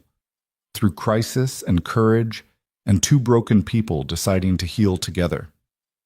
"I think we can do it," Logan said. "I think we can build something that actually changes the way people survive hard times." "Not just survive," Alyssa corrected. "Thrive. Because survival isn't enough. People deserve to actually live." And Logan realized she was right. For years, he'd been in survival mode, getting through each day, making sure Lily was fed and safe, existing, but not really living. And then Alyssa had crashed into his life, and everything had changed. Not because she'd fixed him or saved him, but because she'd shown him what was possible when you stopped pretending to be okay and started being honest about the struggle. 3 months later, the mentorship program launched. They called it Second Chances, and within weeks they had hundreds of people signing up, both mentors and mentees, people who'd survived corporate burnout, mental health crises, financial disasters, all offering to walk alongside someone else going through the same thing. The first success story came fast. A woman named Sarah, who'd been fired from her job for having panic attacks, was paired with David, a former executive who'd had a breakdown 5 years earlier and rebuilt his life. David helped Sarah navigate job interviews, practice managing anxiety in professional settings, and most importantly, believe she wasn't broken. 6 weeks after they started working together, Sarah got a new job. She sent the foundation a thank you note that said, "I forgot what it felt like to have someone in my corner. David reminded me I was worth fighting for. And now I'm going to be a mentor too, because everyone deserves that." Logan read the note to Alyssa, and they both cried. Because that was it. That was the whole point. Breaking the cycle of isolation, building networks of people who actually gave a damn, proving that compassion wasn't a luxury, but a necessity. The foundation kept growing. More cities, more programs, more lives changed. And with every success story, Logan felt more certain they were doing something that would outlast them. Something that mattered in a way corporate deals and quarterly earnings never could. But the work wasn't easy. There were funding crises, staff conflicts, programs that failed and had to be redesigned. There were nights when Logan and Alyssa argued about strategy, when the pressure felt overwhelming, when they both wondered if they'd bitten off more than they could chew. One particularly bad night, after a major donor pulled funding and they had to cut 2 programs, Alyssa broke down. "I can't do this," she said, pacing their living room at midnight. "I can't keep fighting for every dollar, every program, every person. It's too much. I thought this would be easier than running a company, but it's harder because the stakes are people's actual lives." Logan, exhausted from his own day of crisis management, just sat on the couch and let her vent. "And the worst part is, I know I'm being dramatic," Alyssa continued. "I know we're making a difference. But some days I just want to quit and let someone else carry this weight." "So quit," Logan said. She stopped pacing. "What?" "I'm serious. If this is destroying you, quit. Walk away. We'll find someone else to run it." "You don't mean that." "I do. Because I watched you almost die trying to be the perfect CEO, and I'm not going to watch you do it again trying to be the perfect philanthropist. If this job costs you your health, it's not worth it." Alyssa stared at him, and Logan saw the moment his words actually landed. She sat down next to him, suddenly calm. "You're right," she said quietly. "I've been doing it again. Pushing too hard, refusing to delegate, acting like I'm the only one who can make this work. You're not. We've got good people. Let them help. I'm scared they'll mess it up." "They might. And then we'll fix it. That's how this works." Alyssa leaned her head on his shoulder. "When did you get so wise?" "I'm not wise. I just learned the hard way that you can't do everything alone, and I'd rather have a foundation that's a little messy but sustainable than one that's perfect but kills you." She was quiet for a long time. Then she said, "I'm going to start seeing my therapist twice a week again, and I'm going to actually take weekends off. And I'm going to let Rachel handle more of the program development because she's been asking for more responsibility, and I keep saying no because I'm a control freak." "Good. And you're going to do the same. Because you're also a control freak, you just hide it better." Logan laughed. "Deal." They sat there in the quiet of their living room, 2 people who'd learned the hard way that being strong didn't mean never breaking down. It meant breaking down and asking for help. It meant admitting when you were overwhelmed, It meant building a life that could withstand the bad days without collapsing entirely. A year later, everything had stabilized. The foundation was thriving with offices in 8 cities and programs that actually worked. Logan had learned to delegate. Alyssa had learned to rest. And together they'd built something that didn't require them to sacrifice their health to maintain. Lily was 8 now, still drawing constantly, still asking questions that made Logan question everything he thought he knew. She'd started calling Alyssa Mom about 6 months earlier, casual and natural, like it had always been that way. And Alyssa had cried for an hour because she'd never thought she'd get to be someone's mom. They were a family. Imperfect, complicated, built from trauma and survival and choice. But family nonetheless. On the second anniversary of the foundation's opening, they held another event. Smaller this time, more intimate. Just the people who'd been there from the beginning, the ones who'd helped build something from nothing. Alyssa didn't give a big speech. She just stood up at the end of dinner and said, "Thank you to everyone here, to everyone we've helped, to everyone who believed this crazy idea could work. We're changing lives, and that's everything." Then she sat down and Logan squeezed her hand under the table. Later, after everyone had gone home and they were cleaning up, Rachel pulled Logan aside. "You know what the coolest thing about this whole thing is?" she said. "What?" "You two started this because you were both broken. And instead of just fixing yourselves, you built something that helps other people fix themselves too. That's rare." Logan thought about that. "I don't think we fixed ourselves. I think we just learned to live with the broken parts." Same thing, isn't it? Maybe it was. Maybe healing wasn't about becoming unbroken. It was about accepting that the cracks were there and building a life anyway. Maybe strength wasn't about invulnerability. It was about being vulnerable and surviving it. Maybe love wasn't about finding someone perfect. It was about finding someone who saw your mess and stayed anyway. That night, Logan and Alyssa stood in their backyard while Lily slept inside. The stars were bright, the air was cool, and everything felt quiet in a way that used to scare Logan, but now felt peaceful. "Do you ever think about that night?" Alyssa asked. "The storm, the rooftop, all of it?" "Sometimes, usually when I'm trying to figure out how we got here." "And what's the answer?" Logan thought about it. "I think we got here because you were brave enough to admit you were drowning, and I was stubborn enough to throw you a rope. And then we both held on." "That's a pretty good answer." "I have my moments." Alyssa turned to face him. "I never thanked you properly for saving my life. You thank me like once a week. I mean really thanking you, for seeing me when I was invisible, for believing me when everyone else thought I was lying, for staying when you had every reason to run. You gave me a reason to keep fighting, Logan, and I don't know if I ever told you how much that meant." Logan pulled her close. "You didn't save yourself because of me. You saved yourself because you're a fighter. I just reminded you of that. We saved each other." "Yeah, I guess we did." They stood there under the stars, two people who'd found each other in the worst possible circumstances and built something beautiful anyway. And Logan thought about all the people they'd helped over the last 2 years, the ones who'd been drowning, just like they had been, the ones who'd needed someone to see them, to believe them, to remind them they mattered. That was the whole point, wasn't it?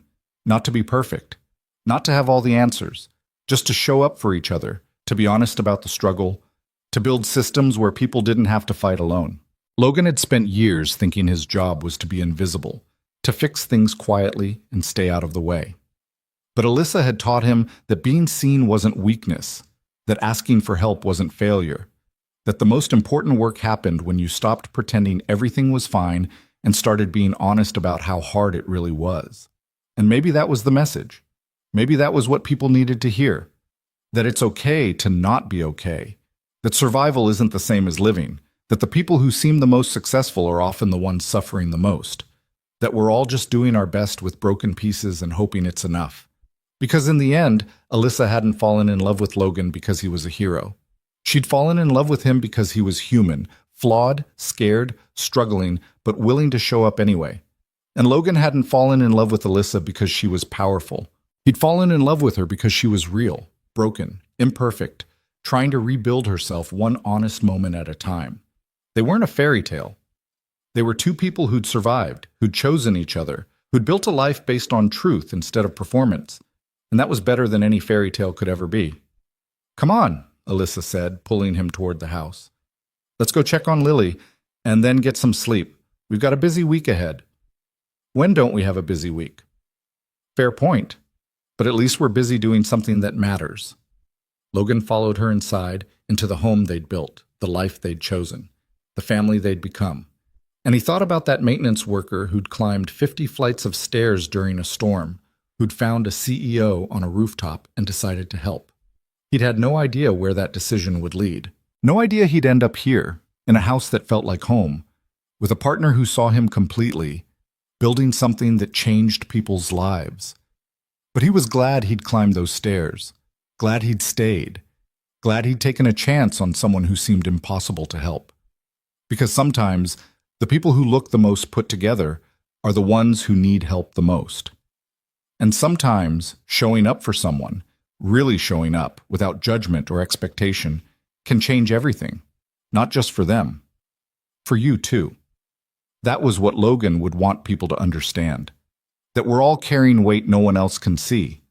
That the strongest thing you can do is admit you're struggling. That asking for help isn't giving up, it's choosing to survive. And that the most meaningful connections happen when we stop performing and start being honest about our broken pieces. Alyssa had taught him that, and together they were teaching it to thousands of others. As Logan turned off the lights and headed upstairs, he looked back at the living room, at the photos on the walls, the drawings Lily had made, the life they'd built from nothing. And he felt something he hadn't felt in years. Peace. Not the absence of struggle, not the end of hard days or difficult decisions, just the quiet certainty that he was exactly where he was supposed to be, with the people he was meant to be with, doing work that actually mattered. And that, Logan realized, was what it meant to truly live. Not to be perfect, not to have all the answers, just to show up, be honest, and love the people who chose to stay. Everything else was just details.